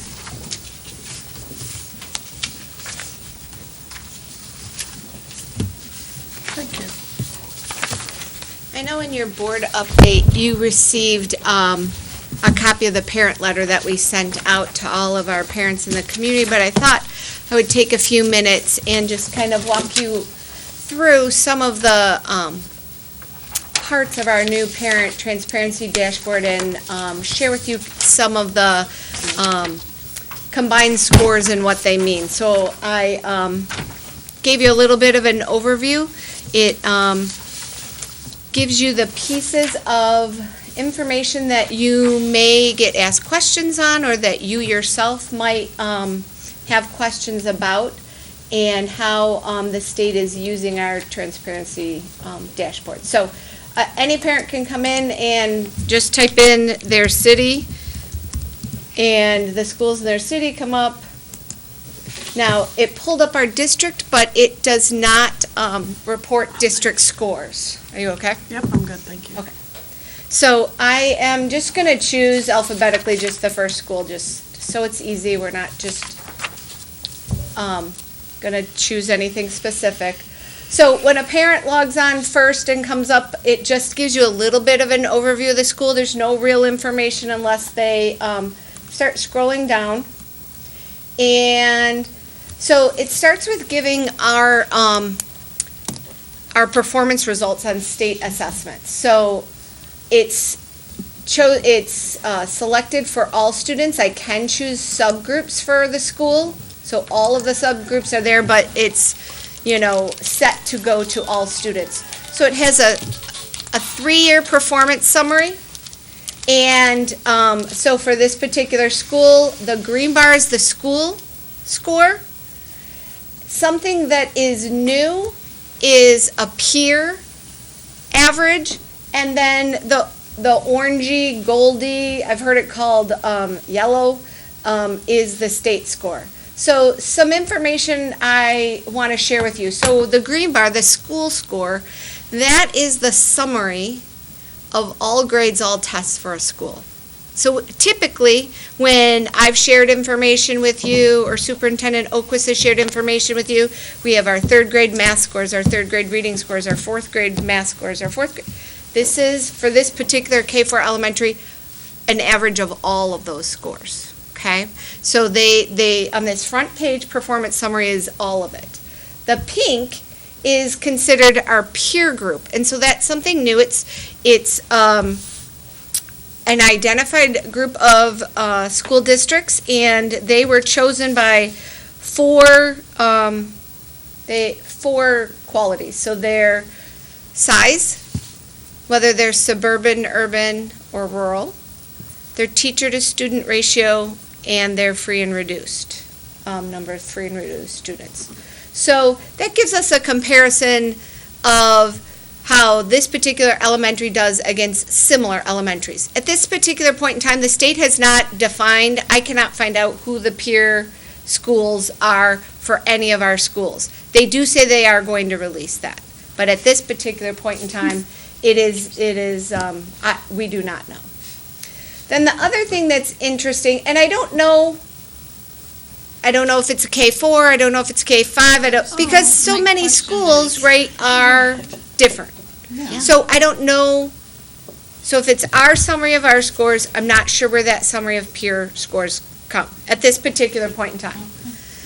The state score is probably the most confusing for me, is that because that state score is all grade levels, all tests summarized. So it's MSTEP, MyAccess, and SAT, 3rd grade, 4th grade, 5th grade, 6th grade, 7th grade, 8th grade, 11th grade, averaged. All on that, On an excuse me, I'm on the sorry. elementary, I'm sorry. I'm sorry, is that on the elementary? You mean it's included in this? Correct. So that orange bar for this K4 elementary, it's comparing our 3rd and 4th grade building score averaged together with the state overall average, K through 12. 3 through, yeah. So it might be comparing Apples to oranges. this with the high school scores. Okay. So That it's makes no just, sense. so on this particular front page, it's the overall summary. So just know that our performance doesn't look the same as when we look at it and take it apart and say, how are our 3rd graders doing against 3rd graders across the state, or 3rd graders across other districts. This is an average. So that's why it's considered a performance summary. And all of these answers that I'm giving you are right at the top of the page in the FAQ. So if you go or click on the questions, you can find the answers to all of these questions. That's where I got them, okay? So on this front page, that's what those 3 bars mean in each instance of them. So here is our progress. So the state sets a goal for us to reach by 2024 for all of our students. This is how this school's progress is doing towards that. So when we move to the M-STEP, we reset our goal. We have a certain number of percentage to grow each year to hit our target. Each school has their own based on their M-STEP results. And so then this is the peer group, how they are progressing, and then the state. So this was reset using this year's M-STEP results, and so this is the first year of our progress towards our goal. Teresa, can I ask a question? Yep. So, the progress comparison, so it's not, is it like from 0 to 100, or, because when you start getting up to the top end, the smaller amounts, of progression you can make, you can't be at 100% and then progress more. So does that take that into consideration? Yes, so it spreads out from where you are over the next 6 years to reach the target. So if I was at our highest performing elementary, our gifted and talented program, obviously we have smaller increments to grow, and sometimes that's really hard to do, right, when you're already performing at a certain level. Yes. So, that's, Can I ask- yeah. On the right, which one is that on the progress? Performance, or Progress progress. summary. Are the pink and the orange also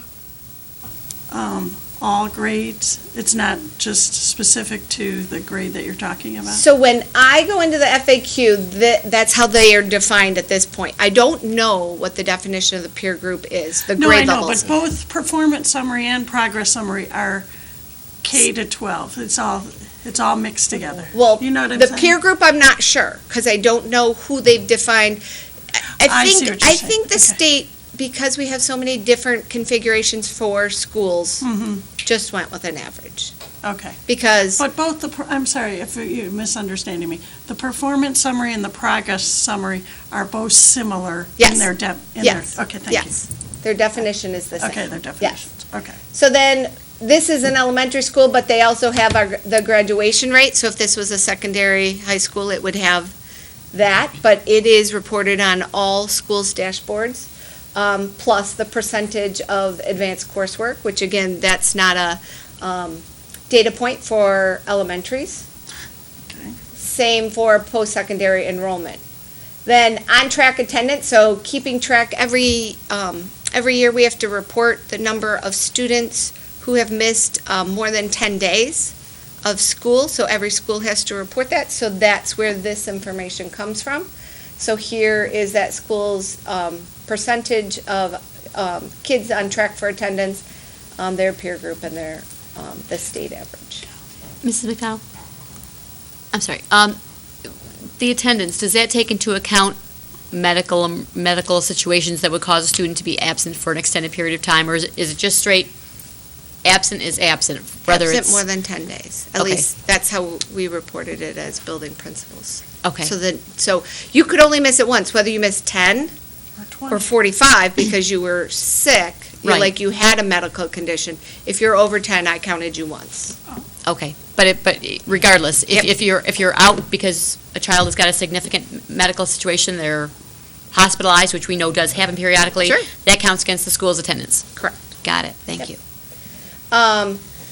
This is new. This is our performance on the WIDA. So this is our English language learners progress. And so each school has a certain number of students if they that take the WIDA each year. And so this is a new piece of data that the state is collecting. And so again, this is their performance, their peers, and the state.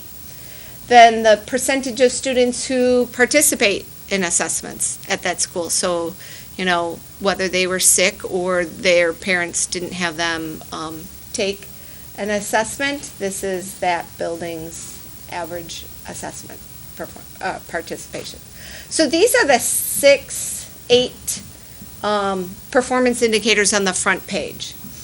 Along this left side, I can find out more information and dig a little deeper. And I'm going to stick with performance for a minute because I wanted to show you.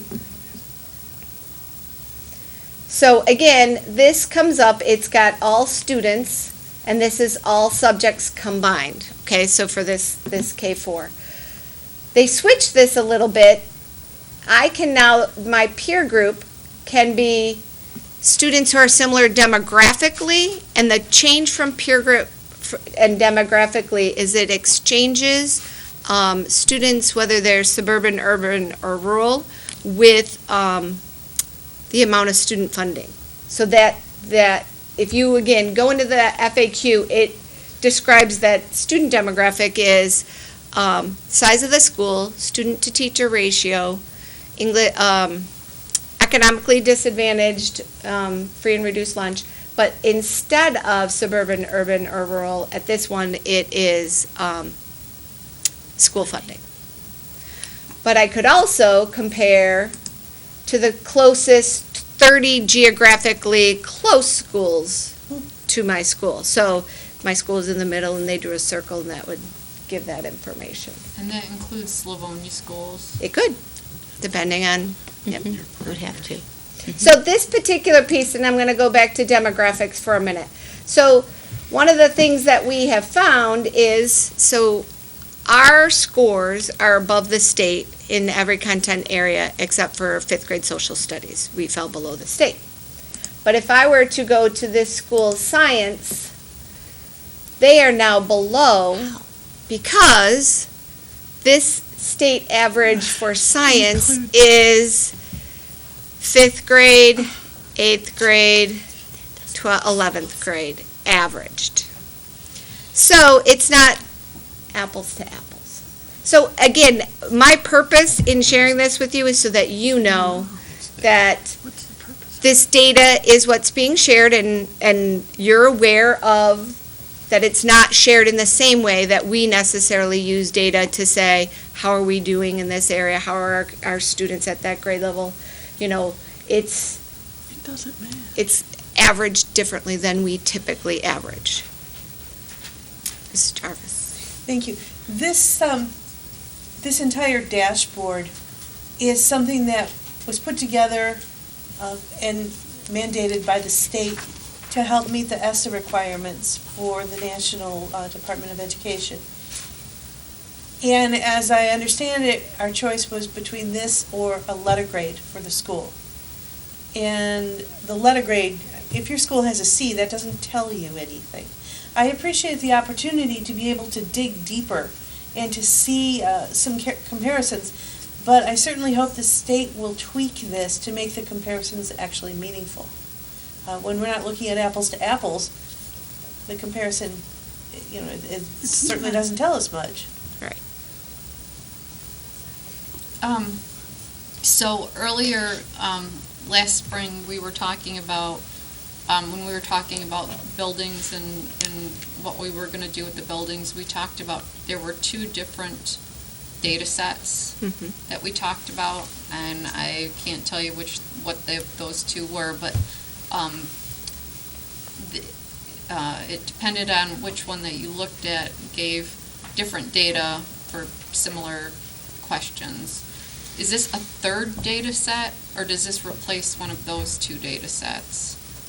So I'm not sure which one. Andre, do you remember the two data sets? I think one was the yellow, green, and then there was a second data set that was being used. So our accountability scorecard, which was yellow, green, Yes. orange, shades of green, shades of, so this is similar to that, and they will be better aligned. So this is Okay. new, and like Mrs. Jarvis said, I hope, it's brand new. It got, it's not even been out a month. I think it was January 8th. So they're taking feedback. You can give them feedback on it. But yes, so on the This is back. phase one Right. of 3 phases of this reporting system that has been created. And as Mrs. Jarvis said, our advocacy was to move away from the letter grade system Yes. because we did not feel that adequately portrayed the, a picture of the school and student achievement, as well as the other factors. So this is certainly an attempt to move in that direction, to utilize the dashboard. There are going to be 2 other portions, and one of those portions will include a ranking Yes. of schools as well, utilizing some of these data sources. And so that gets closer to the data set I believe that you were referring to, where it had the bands of color that essentially ranked schools throughout Yeah. Michigan. And so this is only the first section that has been released, and then the other 2 are coming, and we'll continue to bring those to the board and continue to dig into that information so we can share it both with our staff and our administration as well as our parents. Hold on. On the back of the summary that I gave you, it actually, the last section says what will be used. So they're calling it an identification system ranking, so it's not an ABC, but it will rank us in order and then identify buildings that are in need of comprehensive support, targeted support, or additional targeted support. So we're not sure, again, where those bands are. But that report replaces the reward schools and the focus schools. And then it shows you the components and what percent they're going to use for each component to rank the schools. So, and that's going to be released next month, actually, in March. A couple of questions. When they're looking at demographics, do you know, are they talking about the demographics of that school specifically with its criteria, or Livonia Public Schools? Because even within any large district such as Livonia Public Schools, we have a wide range of demographics. Correct. So do you know if this is talking about demographics as they match Buchanan in this example, or LPS on the whole?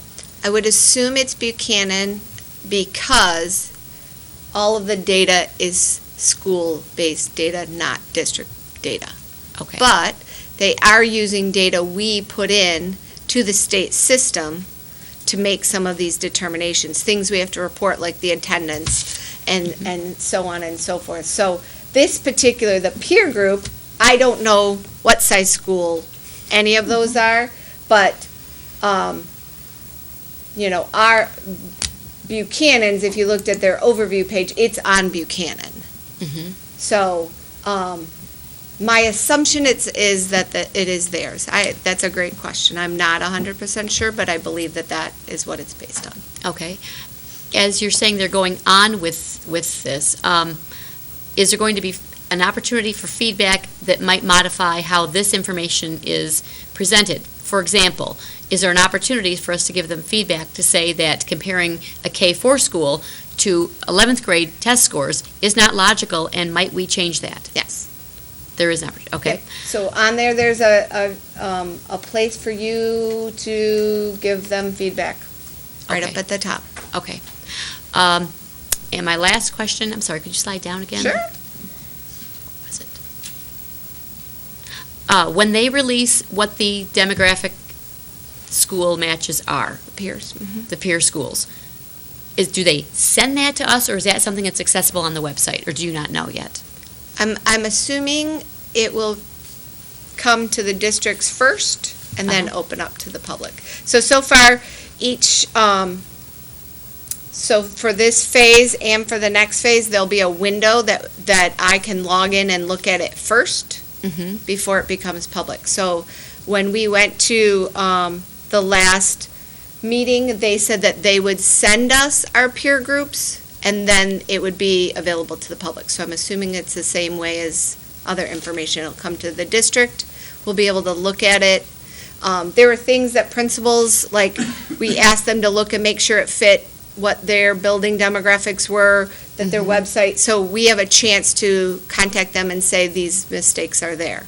Just like any parent can contact them and say, this orange bar doesn't make sense to me as a comparison to a K-4.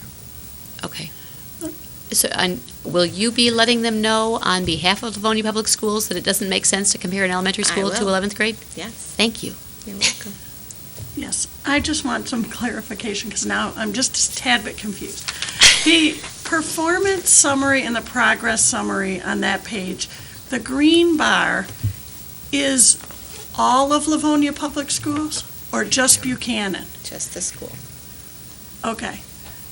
So, the purple and the orange are all of the schools, but K to 12 or whatever. Again, I'm not sure the peer groups, what grade levels the peer group is. Okay, so when a parent goes on to one of these school, parents in general are going to go on because they're going to want to find out what's going on at their school. Sure. So let's say they go to Buchanan, they go on the site, and they look at that right now, and they see that we are short of our peers.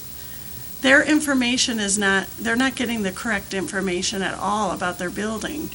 So I don't understand how this is a relevant document at this point, because it doesn't make any sense. They may be getting accurate information with regard to their building. To Buchanan, but the comparison Right. is way off. So again, So how do It we, makes no sense. inform our parents about this? Because parents are going to go in there and they're going to say, oh, we're not performing. But how do we tell them that it's not an accurate account or assessment? Do you see what I'm saying? Yep. So I wrote a letter to all of our parents. Okay. And I read it. Yep. Nice, okay. Yep. That was what I was reading. Okay. I've presented it to all the administrators so that they could understand what you understand, so that they know that if a parent said, hey, I thought we were above the state, or, that they could say, so that orange bar is an average of, and explain to our parents what the difference is. That this way of reporting is different than we've typically reported scores before. Well, it's way different, because who would take that information? You can't compare that information. It doesn't make sense to Right. compare that. So, I mean, while I appreciate the state doing all this work, it's not accurately portraying or comparing anything. And I think, so this is phase one, and we're giving them feedback. We're Okay. encouraging people to give them feedback. Next month, we're gonna roll out the next level. I'd be happy to bring it back and share with you what the phase two looks like and what, each piece of data means, and then, that way then we'll know what's being presented and be able to. Okay, I guess my point is that when people are, I don't want to say the damage is, it could be misleading, but, people You're come absolutely to. right. Well, You're it will. People absolutely come right. Yes, it to will. look at districts, and they're going to look at this document, and it's not an accurate representation at all of what's going on in our buildings. But I'm assuming that would go on with any district, that someone opens this up and looks at it.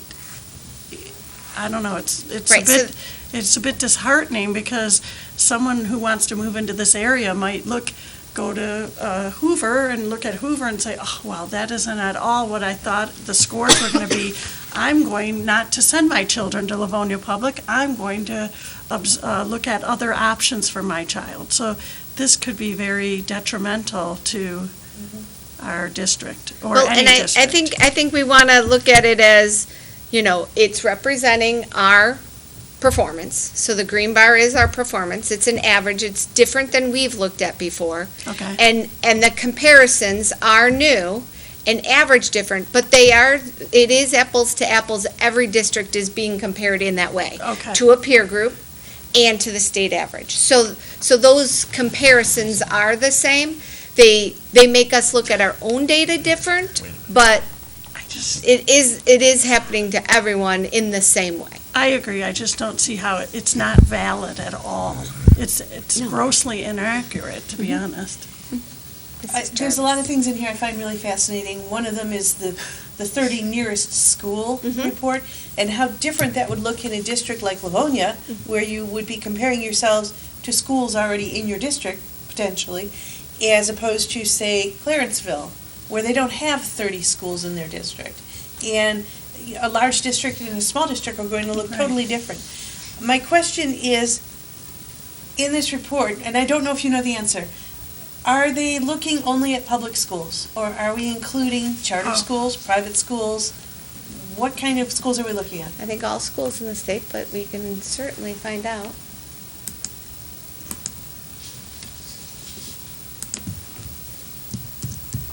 Just one clarification along those lines. They, regardless of the district though, they Yeah. do, Charters. Yep. There's academies Yep. in there. So, yeah, all schools. they do a 30-mile radius of the school, Correct, so, not the district, right. particular district. So it's not the radius of the Right. district, so, It's our the schools schools towards in the Novi. north could be Farmington, Novi, Walled Lake maybe, where at the other end, it would be Wayne Westland, Plymouth Canton, Changes Northville. everything. So, right, so it's around their physical region, that 30. But again, it's another tool to look at and say, that particular one, we could probably take out a map and figure out pretty close who those 30 schools are. So it's just another way of, looking at your data with a different lens, And so it gives us just another place for us to be considering. President Johnson. I'm just going to use the word, I think this is irresponsible, because I don't understand. our information is accurate, but they're now throwing out, anybody who looks at this is going to, if they don't delve deep into it, and they look at the state average and the peer group, and they're going to see, just with Buchanan, that in some instances it was lower. And you're not using accurate information to make the comparisons, but they put this out on a website so that people can go to. For those naysayers who maybe have the desire to take aim at a particular school or a particular school district, this is fodder for them when the information is totally inaccurate. And I think that's irresponsible to put it out, I don't care how many phases you put it in, when the information you put out in the first phase, you can't even explain what those peer groups are. That information is totally misleading, and again, it's irresponsible for them to put this out. That's just my opinion. And along the lines of what Mr. Johnson said, they now know that the concerns, and they keep it up. Right. They should not Doesn't keep it up match. while it's obvious to them that the data is misrepresenting. So yes, that's also concerning.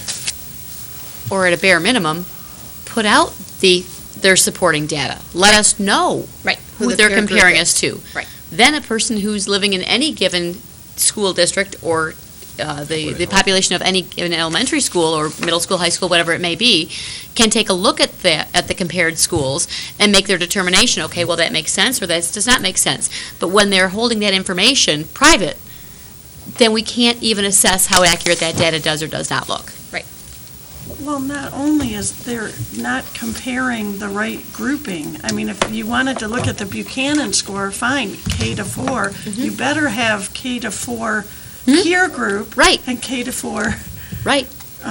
It doesn't, it's very It misleading. makes no That is- sense to be it's- comparing K to 4 to high yeah, school, to or an vice entire versa. grouping. It's not even accurate data at all. I mean, Mrs. Butterfield? So how do some of the, like, our schools that either have a center program or a gifted program or one of our, we've had concerns in the past because, that focus school, because you have the high, you have more than 30% in between the high and the low. And obviously, in a case like, in some of our schools, it's meant to be like that. And that's not ever going to change because of the nature of the school. Is it, when you looked at those schools, did you feel like it was better representing those schools, or did you feel the green bars were skewed in those cases as well?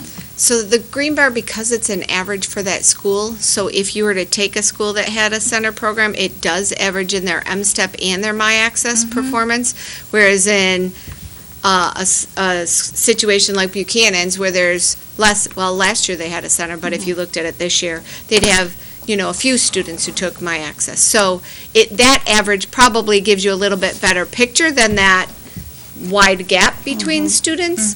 But they still do look at where is your gap between your highest performing students and your lowest. It's just, at this particular point, that's not a part of the parent dashboard.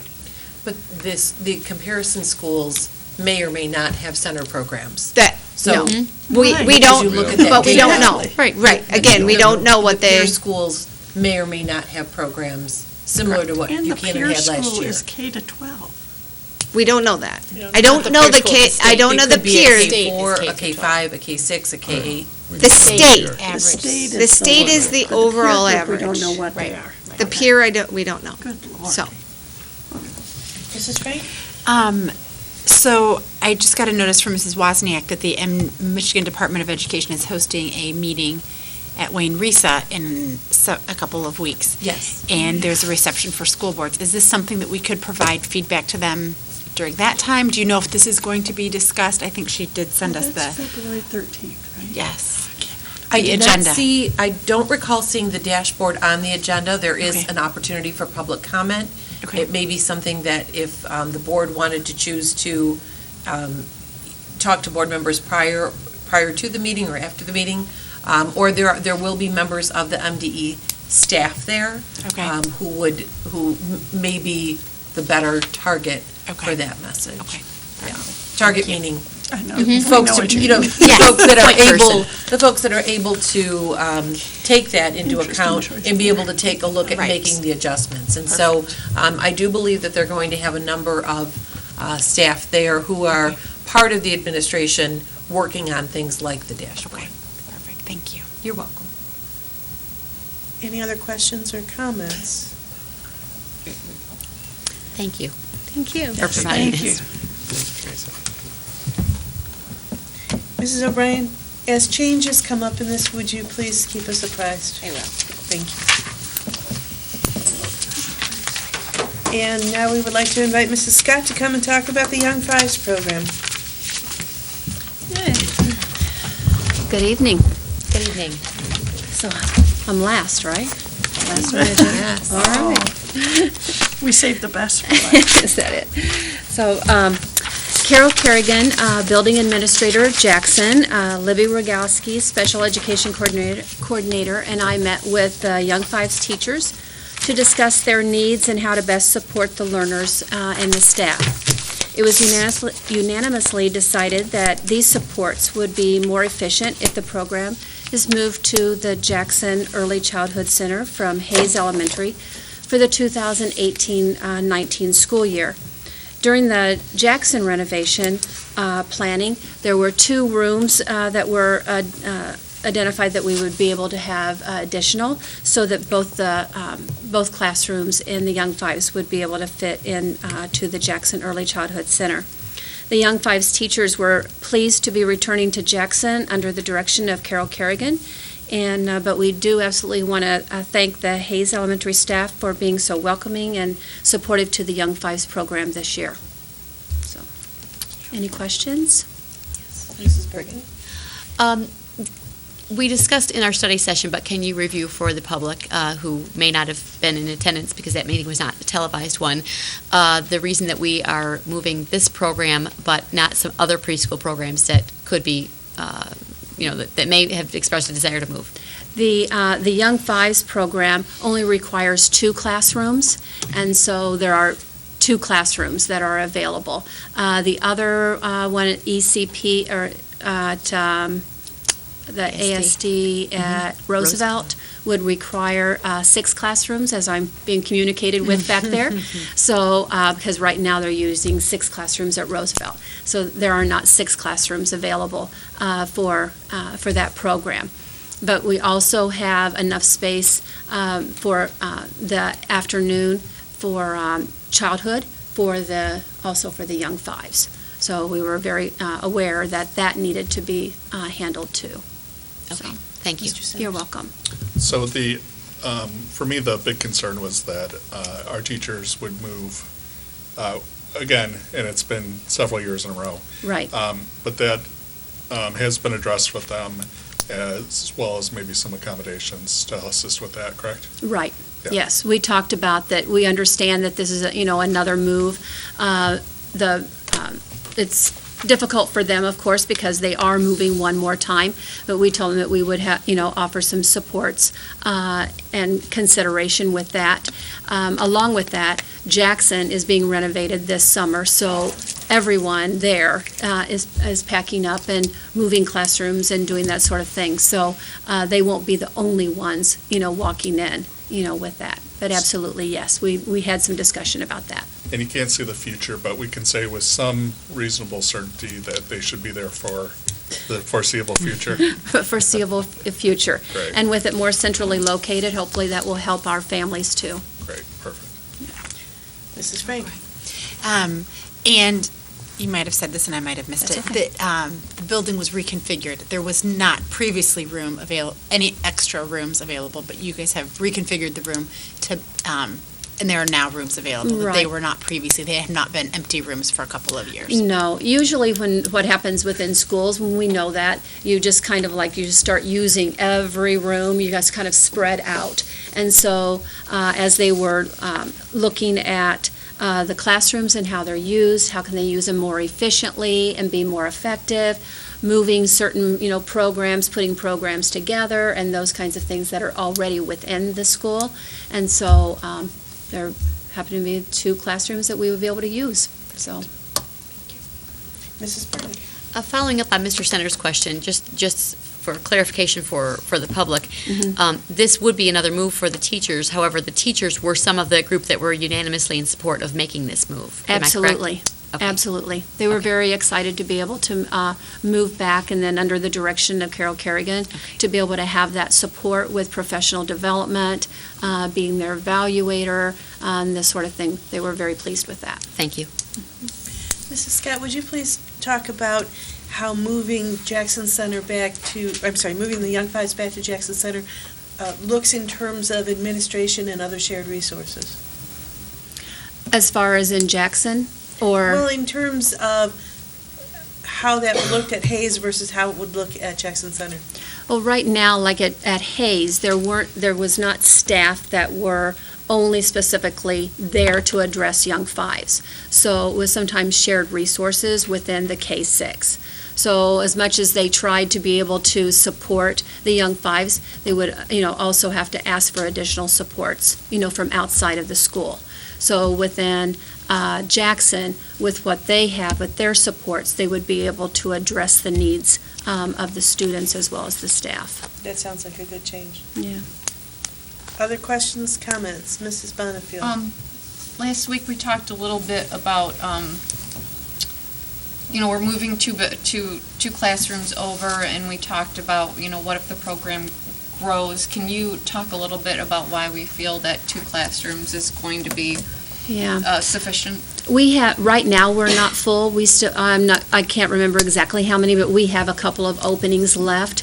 And the last couple of years, we've not been all the way to 100. We've reached 100, but then we've gone back, like to 98 or something like that. So I don't foresee us, we'd have to jump 25 more students to even think about adding another classroom. So. And remember, the window narrowed when we moved from the December 1st enrollment date for kindergarten to September 1st. So the window of young fives students who qualify to be part of the program is much smaller. And so you're pulling from a smaller demographic. Additionally, over the past 5 years, we've had 3 or 4 of our neighboring districts begin offering young fives. And so we've had less of a demand from outside of our district. So we first take students who are interested within the LPS boundaries, but then we also have cooperative agreements with a number of surrounding districts that don't offer the program. However, we have had some districts move away from that and begin to offer their own. So the combination of the smaller window and other districts offering that, and then also the change in FTE where you're granted a 0.5 FTE for a half-day program. All those pieces combined over the past 5 years have really found the demand to be sitting right around where we are. And I don't see a time where that would grow considerably from the needs within our own district. Okay, thank you. Mrs. Oquist, does the Young Fives program draw from outside of Livonia? It does. Mrs. Burton? And just so the public understands, when we're talking about 2 classrooms, that's still 4 classes, because it's a half-day, so we have each classroom can utilize a class in the morning and a class in the afternoon. Yep. Yes, thank you. Which is why we're talking about 100 students in 2 classrooms. We really don't have 50 kids in the class. Good point. Yes, we have 2 a.m. and then 2 p.m. And I do want to say, since we do have people who are listening, that March 14th is the Parent Information Night, and it will be held still at Hayes, because that's the way it has been publicized, and so we wouldn't want people to get lost between that. So we will still hold that Parent Information Night on March 14th at Hayes Elementary, and then more information will be given to them at that time. Any other questions or comments? Thank you, Mrs. Scott. Thank you. Thank you, Mrs. Scott. Information only, correct? It is. President Johnson, that concludes the report from the Curriculum Committee. Thank you, Mrs. Jarvis. That takes us to item 7, Legislative Committee. Mrs. Bradford. I do not have anything except I did hear the governor this week sometime is going to be looking at that Senate bill, is it 574, regarding the Wayne County enhancement millage money or further of that. So if anybody's so inclined to send an email up to him, we're hoping that he might veto that. I'm not sure what his thoughts are on that, but we'll see what happens. But I thought it was going to be sometime this week, possibly. It sounded like it, and this would be the time to make that contact. Okay. The governor is also proposing his executive budget this Wednesday at 11 a.m.